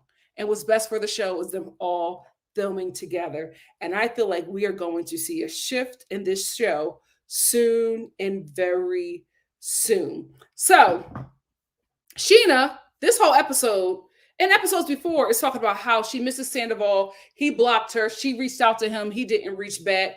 And she's just really hurt by that. And she cannot believe that, somebody who she thought was her best friend doesn't want to talk to her because they were just so close. So she's like, well, I've said things about him so I can understand. But we were just so close. I can't believe that he doesn't want to talk to me. So Sandoval arrives at Sir. And Sheena walks by and sees him. And she's just like, and he stands up and says hi to her and says that he wants to talk to her. And she's like, oh, you want to talk to me? And I'm like, I thought you wanted to talk to him. So what is going on? So they finally go out back and they talk. And Sheena is acting like she don't want to reconcile or heal the relationship. And I'm like, you spent the whole episodes prior talking about how you miss your friend and you want to fix it. So what is it? I don't understand. I do not understand why she was, saying all these things about how she misses him and, wants to talk to him. And then you get the opportunity and you say, oh, I'm going to walk away because you haven't learned anything. Her and James are doing the same thing, which is very weird.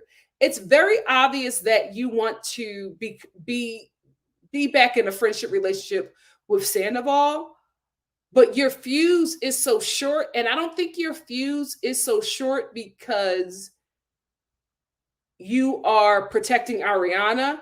I think your fuse is so short because you don't want to be ostracized from the group. I feel like if Ariana was a little softer about speaking about Sandoval, I think y'all would have made up with him a lot quicker. That's all of my opinions. What do you guys think? Let's get into it. For now, Van, I'm so sorry. Van said, I'm late, but damn, Nikki, this is the last live, but I understand. You got to do what's best for the bag. We will be here. Thank you so much. I'm still going to review these shows. I'm still going to do lives. I just am not sure in what capacity. It might just be like a fun live just to catch up, but I don't think I'm going to spend too many lives talking about difficult subject matter because I can't control it. I'm going to just, talk about it. If I ever talk about a difficult subject matter, I'm going to talk about it in a way, unfortunately, where I can control it. Can't be, open and available for too long. Got to go back to being mysterious. Miss Brown Sugar said, yep, try to redeem himself at NNH, and he's not planning on doing midnight feedings and diaper changes anyway. Wanting a baby is not the same as wanting to raise a child. I know we're talking about Marcus, and I agree. Spency said, girl, my grandpa did that to my mom. His third wife, aka the side piece, is like to get. They have to be stopped. Hey, Multi, how are you? 5 a.m. Thank you for being here. Thank you for being here. Oh, listen, we all know that, you know, some biracial kids are going to pop up later in life. Like, nobody's fooled, but their mama not playing. She going to get 3. She going to get 3 Caucasians from him. 3 Caucasians. And them biracials better not try to cross up. Let me stop. The Haitian Empress said, as I say, the draft is the last time a black athlete kisses a black woman. Talk about it. And losing. My God, today. I'm just like, you send your son to the NFL, and next thing you know, you're erased from the bloodline in one generation. Damn, what is going on? Whoo! It's Latasha said it's the new money, lack of self-control. Absolutely. Jazzy, see, this is the thing. This is why I love the lives. Unfortunately, they gotta go. Jazzy said, no, Kelsey from my town. Likely he would be with a black girl, but it will be his mom's pick, LOL. He been dating black girls. Let me tell you something.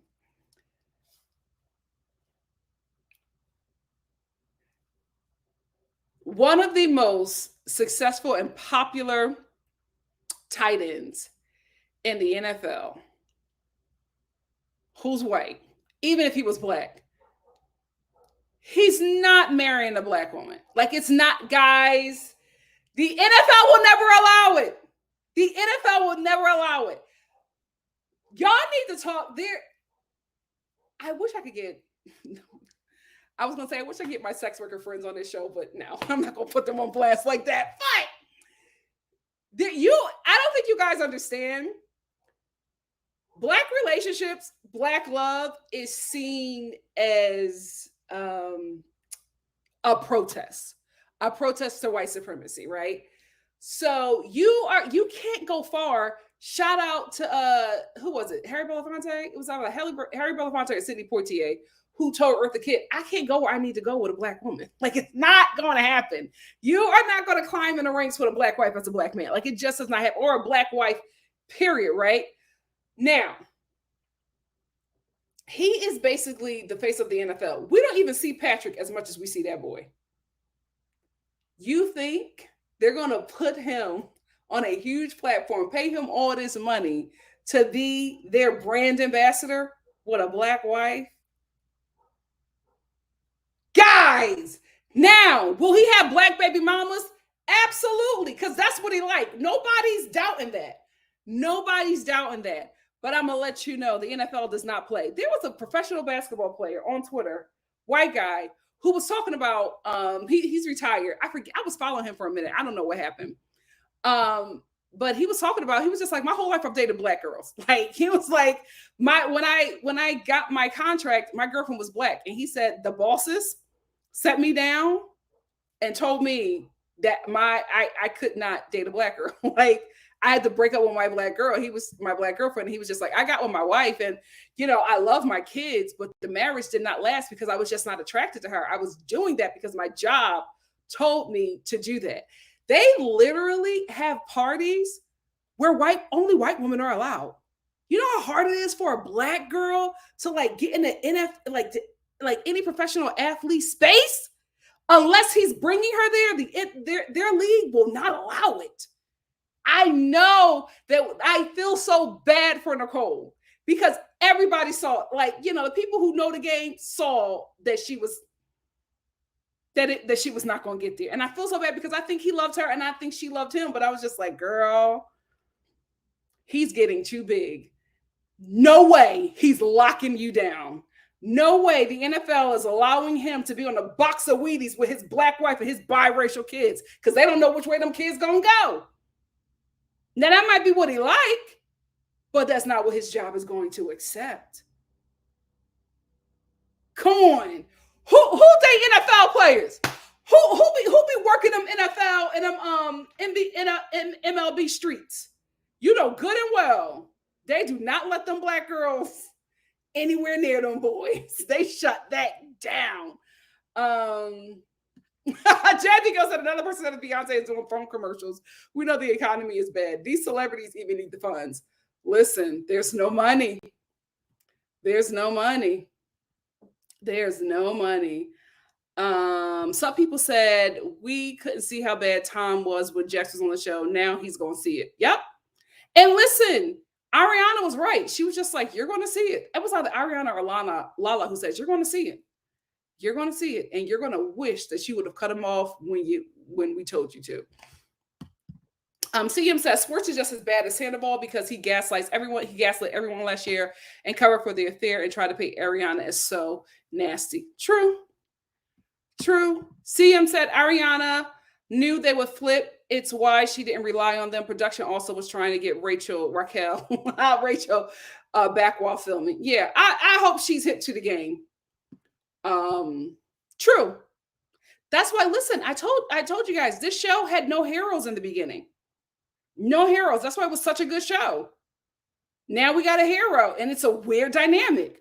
Blue Jay said, I think if people want to play funny like that while conversational, get Rachel and tag team everyone, exposing everyone. If y'all were mad, why are you retracting? True. Hey, Toya-Star, thank you for being here. Spitzy said there's a membership tier on YouTube. If you do that, hopefully it will stop. I'm going to explore that. DGF said Spike Lee pointed out that he got gave. The black girl's not going to get access to the money. They're not. There is like all of the events at the NFL, like all of these professional athlete leagues, like all of the events that they hold, the women that are allowed access to their players are white women. They do. Like if you can't see the NFL parties, let's go to college. Who was allowed access to them? They not giving nobody with a black wife that much money, power, and influence. You see what they did to Barack? Ciao. Hey, JL. Hey, Double T. Double T said, hey, y'all, I'm behind. Nikki, I'm going to miss your lives. You bring me so much joy. Always those rotten apples ruining things. Sigh. No worries. Like, listen, we're going to figure it out. Do not worry. We're going to figure it out, guys. But just in the format that we have here, it will not be returning. Let's move on to Traitors. Can I tell you, my heart was beating out of my chest this entire episode. I can't believe that Phaedra allowed Poverty to get rid of Burgerlicious, because Burgerlicious was an ally for Phaedra, right? I would have got Trishelle out. I don't know why Phaedra allowed her to do that. I would have got Trishelle out because now that Trishelle is in the game, you know, she puts all the focus back on Phaedra, and now Pete is on to Phaedra. And it's just like, girl, you should have got Trishelle out when you could. And this is the thing. I was reading the Traitors hashtag on Twitter or whatever, and I was reading the comments, and a lot of people were just like, people are mad at Trishelle, but she's right. You know what I mean? And the thing is, Trishelle is right. She's right by coincidence, not because she has any clues or any tea that she's really working off of.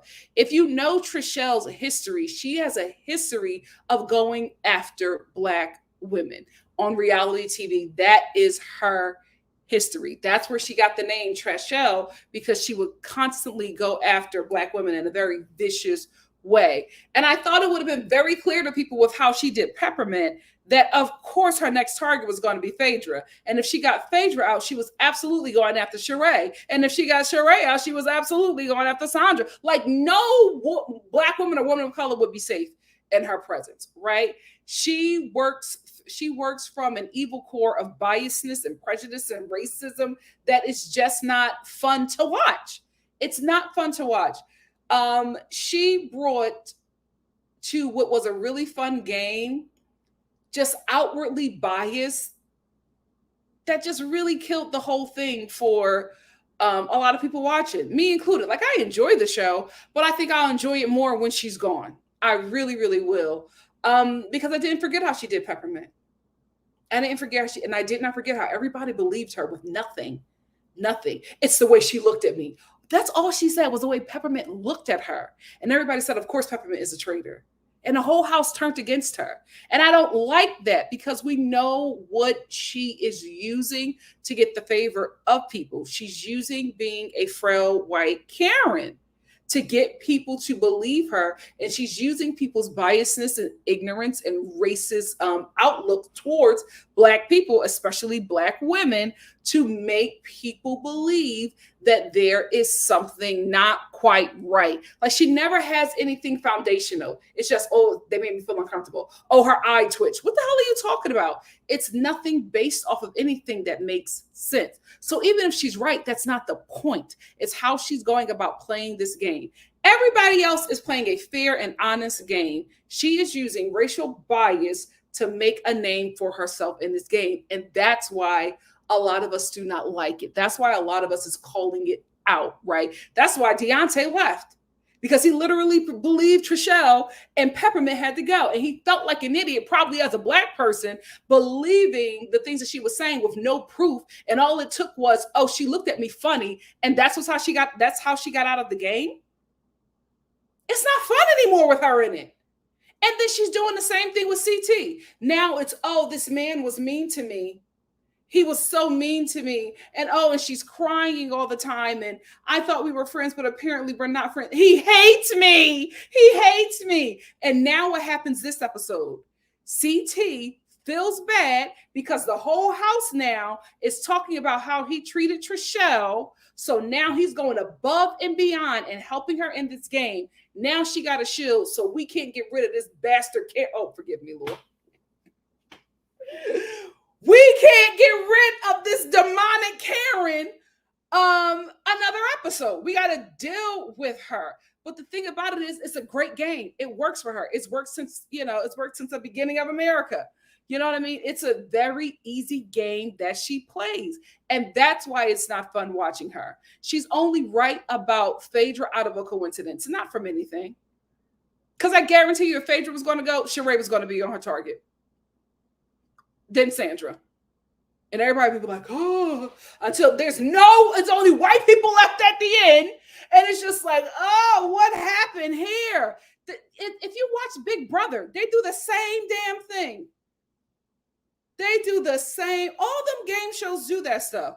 What was refreshing about Traitors was that it was diverse people who were playing a really fun game and using clues. And then Trishelle started to speak, and it became something else. So that is my issue with her.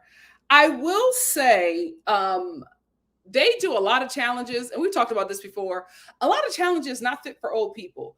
Why in the hell do you have John crawling through tunnels, in this game of panic? You messing with this man's heart at his big age?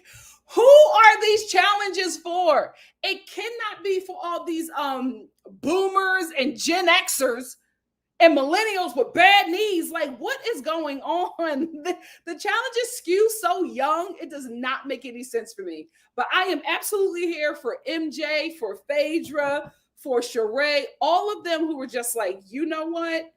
I don't need the money this bad. They got out of Dodge. You throw bugs on me, everybody getting beat up. Everybody is getting beat up. These challenges are not for the people that they are casting on this show. They need to do better. They need to do better. And another thing, if we're going back to Trishelle, right? For people to be like, well, Trishelle is right about Phaedra. So obviously what she's doing is making sense. If she's right about who the traitor is, right, and she's playing the game, why did she switch everybody from going after Poverty, who there was such substantial evidence about her? She turned everybody from Poverty to Phaedra. For what? For what? There was the amount of evidence they had against Poverty, none of it compared to what she had with Phaedra. And now she brought up something new. Oh, her eye twitched. And she stayed with the fact that Dan would give up a traitor. Now, I agree. That was probably the only one thing that would make sense. But when those things don't stick, she goes to, oh, her eye twitched. Oh, everybody likes her. Oh, she said my burgerlicious. Like, it's not making sense. And if you have all this whole, she said she had this whole book on Phaedra, right? They got a whole freaking Bible, a syllabus, the damn Maccabees on Poverty. But you tell everybody in the group, no, we're just going to go off the Phaedra. Based off of what? So she's not playing a strategic game. It has nothing to do with her being a poker player. It's everything to do with her being a Karen. That's the game she's playing. She is playing this game like the Karen she is. And that's why I'm bothered by her game, because Poverty was a clear traitor. And all of a sudden, no, it's not her. And then she sits down with Pete, and Pete is like, yeah, you make some good points. And Kevin, that was a box of rocks. Oh, yeah, I think so too. For what? Like, nobody has anything. I can't believe that Trishelle said, oh, her eye was twitching. And they all went, oh, yeah, her eyes do twitch. What are we talking about? What are we talking about? Y'all don't, this lets me believe they don't know how to play this game. They are just getting lucky. The only one who I feel like knows how to play this game is Kate, Phaedra, and Sandra. And I feel like they're all going to be standing at the end. And whoever wins from that, I will be fine. I will be fine, because these other people do not know how to play the game. I will say, when Poverty sat down with John, when she sat down with him, I thought she had him. I thought Miss Poverty had John, because she sat down with him and she immediately started crying. She was just like, John, he's the voice of reason. So I'm going to talk to him and, try to convince him. And she started crying, and John was like, but I thought she had him, because he encouraged her, you know what I mean? So I really thought she had him. So I was shocked when he switched it up at the round table. But before we get into the round table, let's get into somebody who I thought knew how to play this game, and I realized he just got lucky. I thought that Pete was a great player. Something happened with him, and I honestly think the accolades went to his head, and I think he just lost track of the game. He got so caught up in being that guy that he forgot that he became that guy, because he was very smart in gameplay. And I knew that he lost it when he brought Poverty and Phaedra in the room and was just like, let's make a plan. And although they're onto a traitor, I feel like the way that he's playing is going to get him removed from the show. If he's not killed by a traitor, he's going to be banished by the group, just because he's playing such a sloppy game. And it's so sad, because he was so good in the beginning. He was so good. So to watch him just flop all around, you told the whole group last episode, we're going after Poverty. Trishelle sits down with you and says, Phaedra's eye twitches. It twitches when, it twitches when people think that she's the traitor. And then you were just like, you know what? That makes sense. Listen, even if she's right, that's not enough, because what you did not prepare for was that you bringing up her name to people and you started to look like a traitor. Because everybody else is just like, you told us Poverty, now you're saying Phaedra. Something is not smart about this game. And I think he just got so caught up in being that guy and finally getting out a traitor that he lost his whole gameplay. He's frailing all around. He's being very frantic. It's just not making sense. So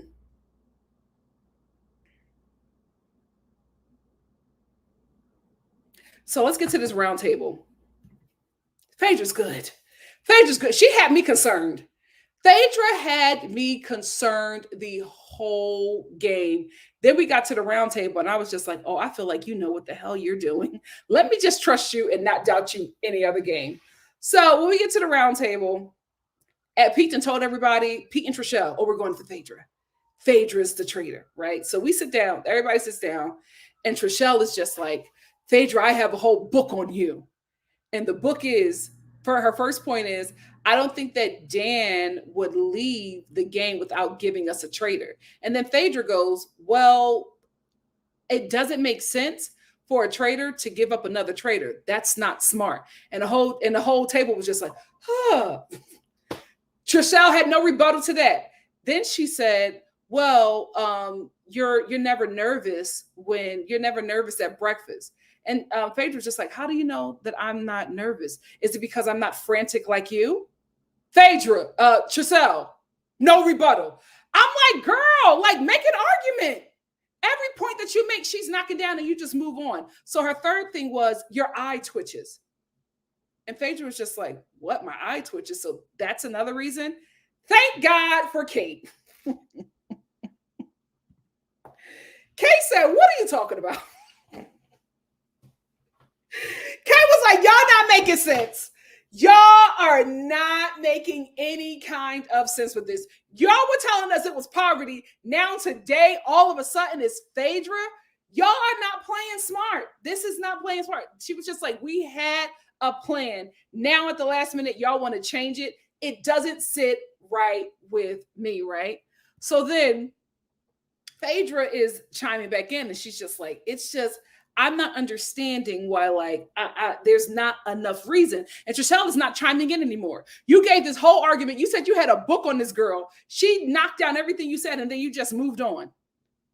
Then you just, and like, nothing happened. Then, where is he at? Where is he at? Did I delete him? I can't find Kevin, but then Kevin was just like, yeah, Phaedra, it's your eye twitch. And Phaedra was just like, what are you talking about? Kevin, I was rooting for you. Everybody was saying that you were dumb. And I was like, no, he's a really smart guy, but you are playing this game so dumb. So I'm like, Kevin, come on, brother. It's very embarrassing. It's very embarrassing. So anyway, everybody starts voting, right? Of course, our boy, he flips over his card. He says, I voted for poverty. And he's just like, I think you are master at deception. And I don't trust that you, madam, are faithful. I love him. I want to see more of him in reality TV. He's such a good, he's such a good contestant. I love watching him. So when John says poverty, the whole group is like, because Poverty thought the heat was off of her, right? Because Pete was saying it's Phaedra, and Kate was coming back at him, and she was just like, for what? Like, what is it? You told us it was one way. Now you changed, and you're not giving us anything. Also, Pete was the one who said that he met with the Traitors and they recruited him, but he said no. And ever since he said that, Pete has been moving weird, even to me. And I know he's a faithful, but he has been moving so weird. Even Kate was like, I don't think that Pete is a traitor, but he lied. And so that to me is unfaithful. So because of that, I want him gone. So I feel like if the Traitors don't get rid of Pete, he's going to be banished from the group just because he's so freaking wishy-washy. Nobody can trust him. Nobody can. He's all over the place. And I'm like, damn, he was playing such a good game. What happened, brother? What happened? So like everybody basically is voting for Poverty. Phaedra, of course, had a few people, and then it was down to CT.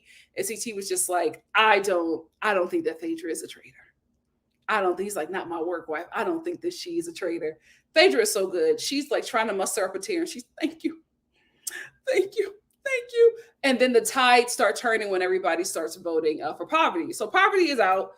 She lets them know that she's a faithful. And as soon as she says she's a faithful, Trishelle says, oh, okay, I'm going to burn my book. That's it. She did the same thing to Peppermint.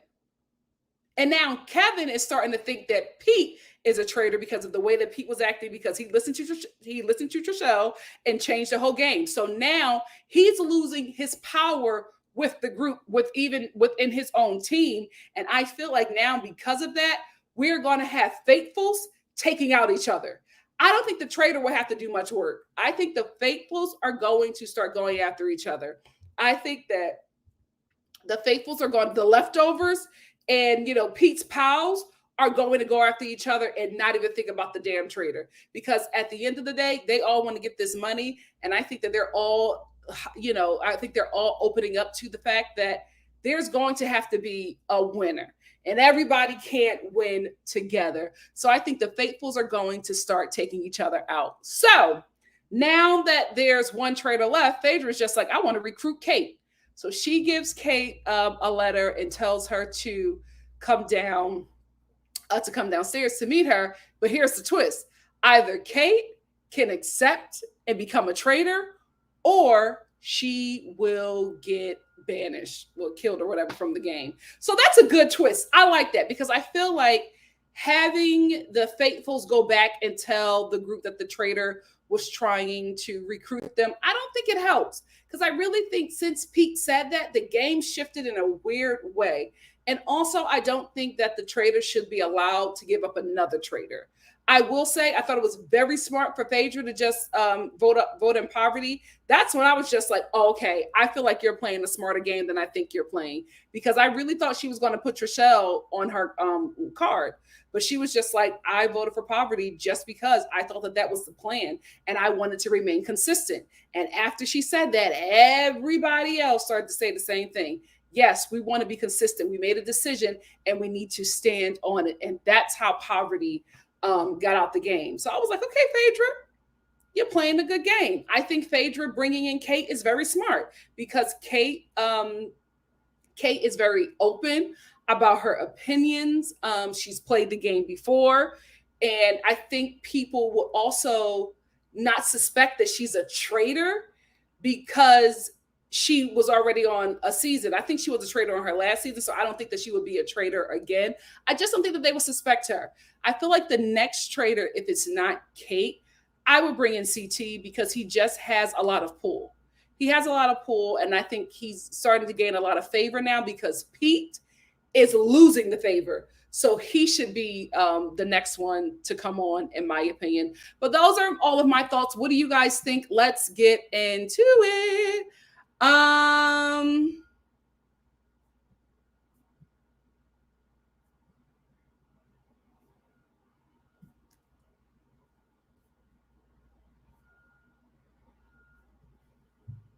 I gotta turn the heat off. I'm like, why am I glowy? The darn heat is on.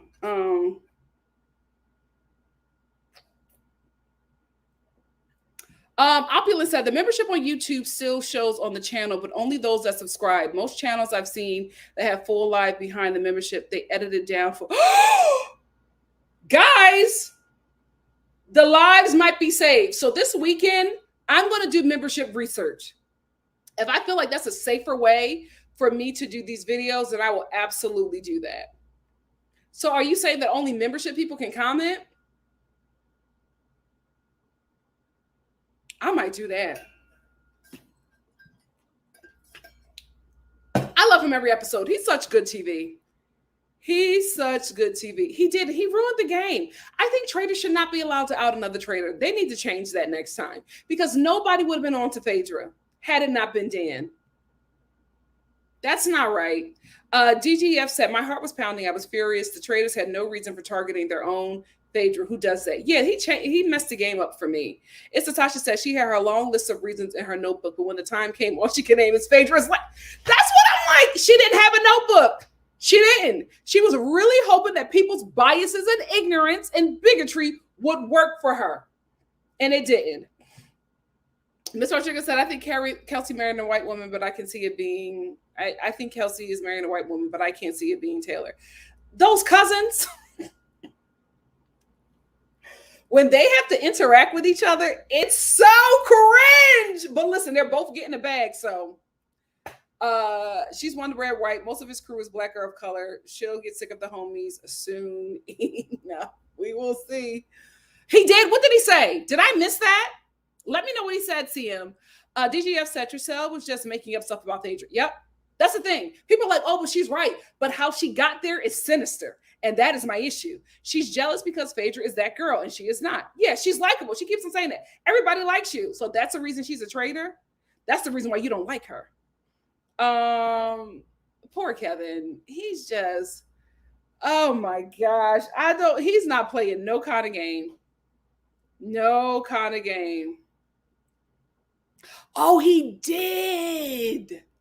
Thank you for bringing that up. I forgot about that. Thank you. Miss Rodriguez said, Trishelle is insufferable. Always has been. I hate when she has a point because I don't want to give her an itch. Right? Like she's making sense, but it's like how she got there. She sure did. She sure did. And then was now she's running him, sending him back into the tunnels of the challenge, although he did well and got it. But it's just like, no, you're not running him. I thought he was this terrible guy that you were crying to all the women about. Oh, nasty work. She is nasty. Robin said, I feel like John likes it. Every game he's doing better than half the cast. It's giving old man from Squid Games. It is.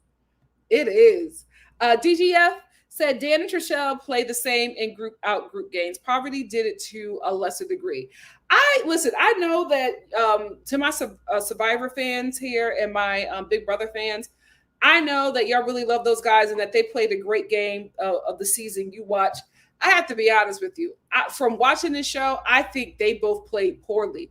And I think the reason why Dan and Poverty are out so early is because they were trying to get a fellow traitor out so early. They were not working together. And that is their biggest issue.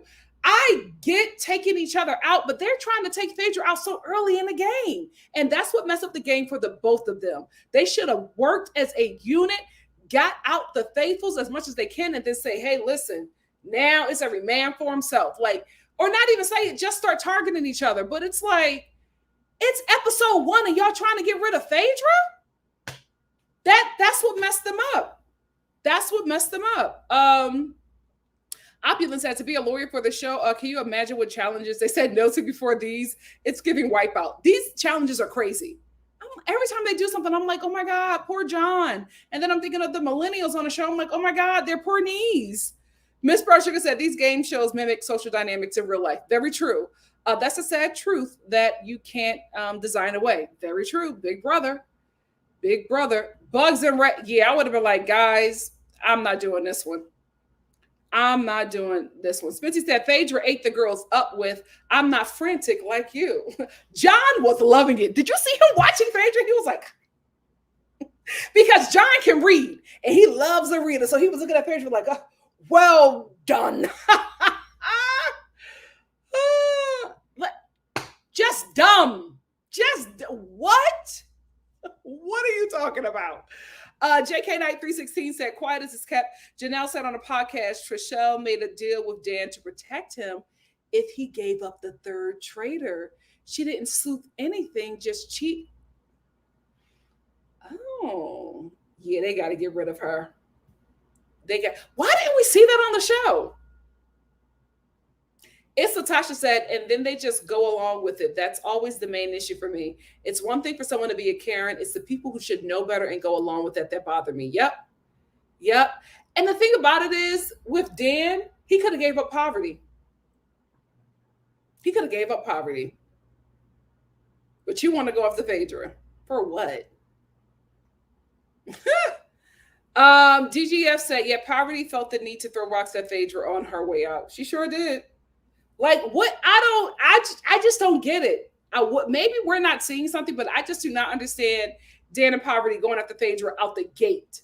Very weird. I mean, I do understand because they said they can't win the game if she's there. But I'm like, y'all didn't think this through. Y'all should have waited. They got to get rid of Trishelle. They have to get rid of Trishelle and Pete. And this is what I think needs to happen. I think they need to allow the Traitors to recruit more people, and they need to give them an episode where they can do more than one kill because the Traitors are being outnumbered. Oh, when they were voting, and Phaedra was just like, watch out for my eye twitch. Miss Sugar said, pure game strategy. It absolutely makes sense to save Poverty until the end because that's an easy out for the final round. But again, it's Trishelle, so I'm not willing to give her credit. Yeah, I don't think she's playing the game well. Blue Jay said, I feel bad for people with tics behaviors and a way of being that is seen as weird. Yep. And I twitch, baby, I do stranger things when I do nothing. Right? It's Latasha said, John is a former politician. He knows when they're lying. I think he and Sandra know that Phaedra is a traitor. However, he knows it's too soon to get her out. I don't know if John knows that Phaedra is a traitor, but I know that Sandra knows. Sandra said, no, I'm getting rid of poverty, and now I'm going to run this show. I think Phaedra, I'm nervous for my girl. DGF said Phaedra was playing chess while Peter was checkering for letting Trishelle take the Karen lead. He messed himself up. He messed himself up by listening to her. Even though she's right, he messed himself up because they had a plan and then you changed it at the last minute. And then Kate was like, if you already know that she's a traitor, why are you then moving from her and trying to get this one out when we already have our eyes locked on one? His game isn't making sense anymore.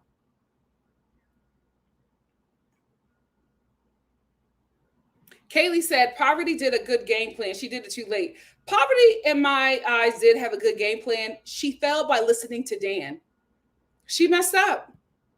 I feel like this show needs to have rules. The traitors cannot reveal themselves to other people and have somebody working together, because if that's the case, then y'all need to show us. We need to see that. We don't need any side quests that we, the viewers, cannot see. But I don't think traitors should be making deals, and I don't think that traitors should be allowed to out another traitor. It's an unfair game.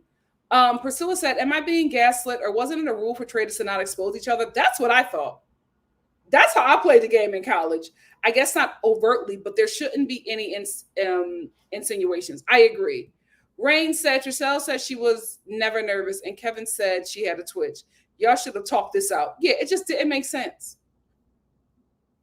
DGF said, entitled folks clearly irks Kate's soul, and she taps in when it rears its ugly head. She sure does. NC said, still rooting for Phaedra, but she's getting lax and too comfortable. There's no reason why she shouldn't have been 2 steps ahead of Trishelle. Hopefully this was a wake-up call for Faye and she takes her out. I don't know. I think if anything, she's going to take out Pete, because this is the thing. I feel like it would be smarter to take out Pete. Here's why. He still has some kind of influence. And Trishelle, when they got Poverty, she said, oh, I'm going to burn my book. I was wrong. I want to burn my book. And she has been wrong now twice. So I think she's lost favor with the group. We will see. He is. He's in charge of the girls. DGF said, when Kevin said yeah to Trishelle's suppositions, I was like, I hope Sheree distances herself from him. Listen, who knows what's going to happen next week? This show is something else. Miss Brown Sugar said, what's funny, though, is that I've been thinking Faye had a twitch myself, Kaylee Howard. It's the damn lashes irritating her eyes. I wish she would have said that. She should have been like, I don't have a twitch. I'm wearing false lashes. Come with something else. But they look goofy throwing random tells without a real story. That was the thing. There's nothing substantial there. And I don't know if Trishelle just can't tell that she had a deal with Dan, but whatever it is, it's like, yeah, I feel like if a traitor makes a deal outside of the show, they should be disqualified. It's Latasha said, someone on Twitter said they should reboot Ladies of London centered around Jack. I want to see him on my TV. I like him. He's good TV. Yes. He is the mistress of murder. He's so, and Duchess of Deception. He is good TV. Miss Brown Sugar said, every week I'm going to complain about this show. This show's is a idioms, confessionals, DRs, because I need to know who people really suspect and what their strategy is.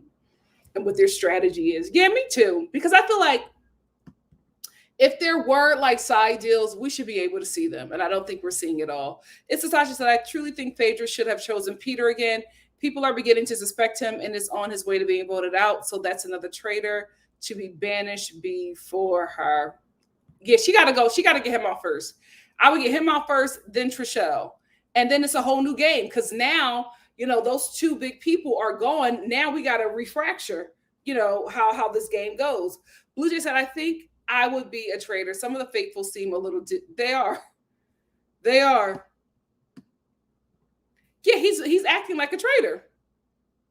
But I don't want him to be banished by the team and he says he's a faithful, because then that puts the target back on Phaedra. I need them to kill him while he sleeps. Opulent said you can set it that way if you want, but you can have it set to everyone to comment, or you can have it set to comments pre-approved.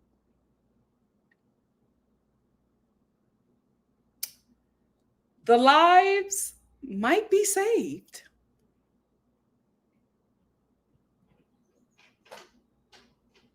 Well. Miss Brown Sugar said the same way Tricelle wanted to save poverty until the end. I think Sandra would rather keep Phaedra around because she feels safer with Phaedra than poverty. True. Oh, yeah, he did say I can't go off the word of a known liar. Yep. Exactly. With no reasoning.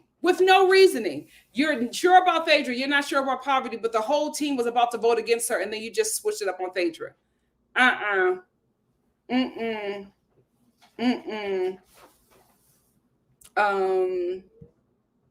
have to watch the seasons you guys are talking about because y'all love Poverty and Dan. And I'm just like, they played a terrible game. And I think it's honestly just because they both came together to get rid of Phaedra. And I'm just like, we're too early in to even be here. They messed it up for themselves. She got on my nerves when she was begging for them to save her. Please save me. Please, I don't want to. Please, come on.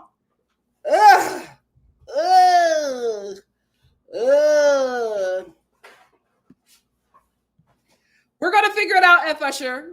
At first, I quit the game, but everybody's suggesting I do membership, so we're going to see. Miss Brown Sugar said... Because I was in the comments. No, we'll talk, girl. Because this is what we do. Star family, this is what we but do. The lives aren't safe anymore. We're going to figure it out. So I will come on there. They don't want Toya-Star. They not ready. Because you're not going to stop something that you love to do for some people now. Don't let me. I'm doing it to protect the family. Miss Brown Sugar said, Dan messed up the game by refusing to listen to the many people who told him. No, they came at Mama Star. We'll talk. Can I finish? Many people who told him he was sus from day one. He wouldn't have been up against the wall in the first place if he played it better. Yeah, he played a terrible game. Oh, you think so? Wait, how? Oh, they were in the alliance even before they were picked as traitors. Oh, wow. What? How? Were they friends before? Hey, unapologetically, Romel. DGF said Dan's insistent that Phaedra is not using strategy speaks volumes as to why he targeted her. He doesn't know her strategy. Unapologetically, Romel said, I watched the first season, but I didn't know this show. To me, it's so overhyped, but I feel like Devon from Big Brother would be good on the show. You know what? It's a really good show. Unapologetically, Romel, get into it. Blue Jay said, I think Kate would be a good secret traitor while being the voice of reason, like a faithful in public. I think so too. KS said, yeah, traitors are allowed to insinuate that someone else is a traitor. It makes the game feel unfair at times for sure. It just adds an element of needing to create loyalty with other traitors. I think we also need to have more traitors too. But I don't think they should be able to out each other. She would be great. JK Knight said Sandra lies in all her confessionals. She has everyone clocked and is just bidding her time. I think so too. Who just said, look at the Star family. We aren't going to let evil take our good fun. I know that's right. We found a way. JK Knight says CT backstabbing Trishelle at every opportunity makes me cackle each time because he knows her. And he's like, absolutely not. Oh, we are fighting for these lives. But I'm absolutely going to look into membership and see what's going on with there. I don't have YouTube membership yet, but I'm going to look into it and just find a way. Just because I got to be, careful. Okay, CM said they admitted it on these podcasts. Janelle told it because she was in on it too. Oh. Robin said, but Kevin said, I think he's trying to say Kevin said he felt like Peter was a traitor. And why wouldn't he? I would feel like Peter was a traitor too, because Peter's hate behavior drastically changed after he said that the traitors propositioned him. He's a dummy. He should have took it. You are not going to take an opportunity to be a traitor on the show called The Traitors. How do you think you're going to come back from that? And then you told everybody. excuse me, and then you told everybody that they picked you as a traitor and you said no, and you want everybody to believe that, you put more suspicion on yourself. I wouldn't have said anything. I wouldn't have said anything. I do, but sometimes it's too much. Miss Ron Sugar said, at least Dan can admit that he's been humbled by his experience. I agree. He's been on several pods admitting that he was absolutely outplayed and made so many mistakes. Good on him. Good on him. DGF said, Dan set it up for the remaining traders to fall like dominoes. Then where would the show be? That's the thing. That's why I think you shouldn't be able to out a trader, because it just looks like Dan just looks like a sore loser. He just looks like a sore loser. And then you make the game difficult when it doesn't have to, like, I'm not saying the game shouldn't be difficult, but then I just feel like he threw that out there and it kind of soured the game. It was just giving sore loser to me. Thank you, Anne Marie. We're going to try to keep him around as much as we can. I haven't watched it yet. That's what I'm doing tonight. I actually have to make dinner very late, and I'm going to stay up and watch all 6 episodes. I wish they would just go back to releasing just 4 episodes every week, or just, maybe 2 episodes a week. It's too many episodes to get through, but we're going to do it tonight. I forgot that she said that, and I love that she did that. When she said, oh, you pulled me and Poverty in a room, and you said that you wanted to work together, and I thought that very strange. I said, oh, thank you, Phaedra, for bringing that up. I forgot about that. Thank you, Miss Kiki, for bringing that up. I try to give people chances. Maybe I should just start blocking, because I just want to, I don't know. I feel so mean when I block somebody. I hate it. Like, it's different on Twitter. I block everybody on Twitter. No shade. I think I have all of South Africa, at least South African Twitter, blocked on Twitter. No shade. I love my South African subscribers, but the ones on Twitter, diabolical. Diabolical. I can't. But with YouTube, it's just very different. And I don't know. Maybe I should. Thank you, Kim. JK Knight said, Peter looks crazy now. That's why I would have recruited him and tear up what's left of his alliance. Well, he messed it up. I was like, how are you not going to accept an offer to be a traitor on a show called The Traitors? You're not going to win, buddy. Blue Jay said, would y'all like a second channel? Would y'all like a second chance as traders? I would. Getting people who lost early another chance? I would. But I want them to be like Traitors All-Stars. I want all the traders from all of the Traitors seasons and franchises just come together and do a Traitors All-Stars.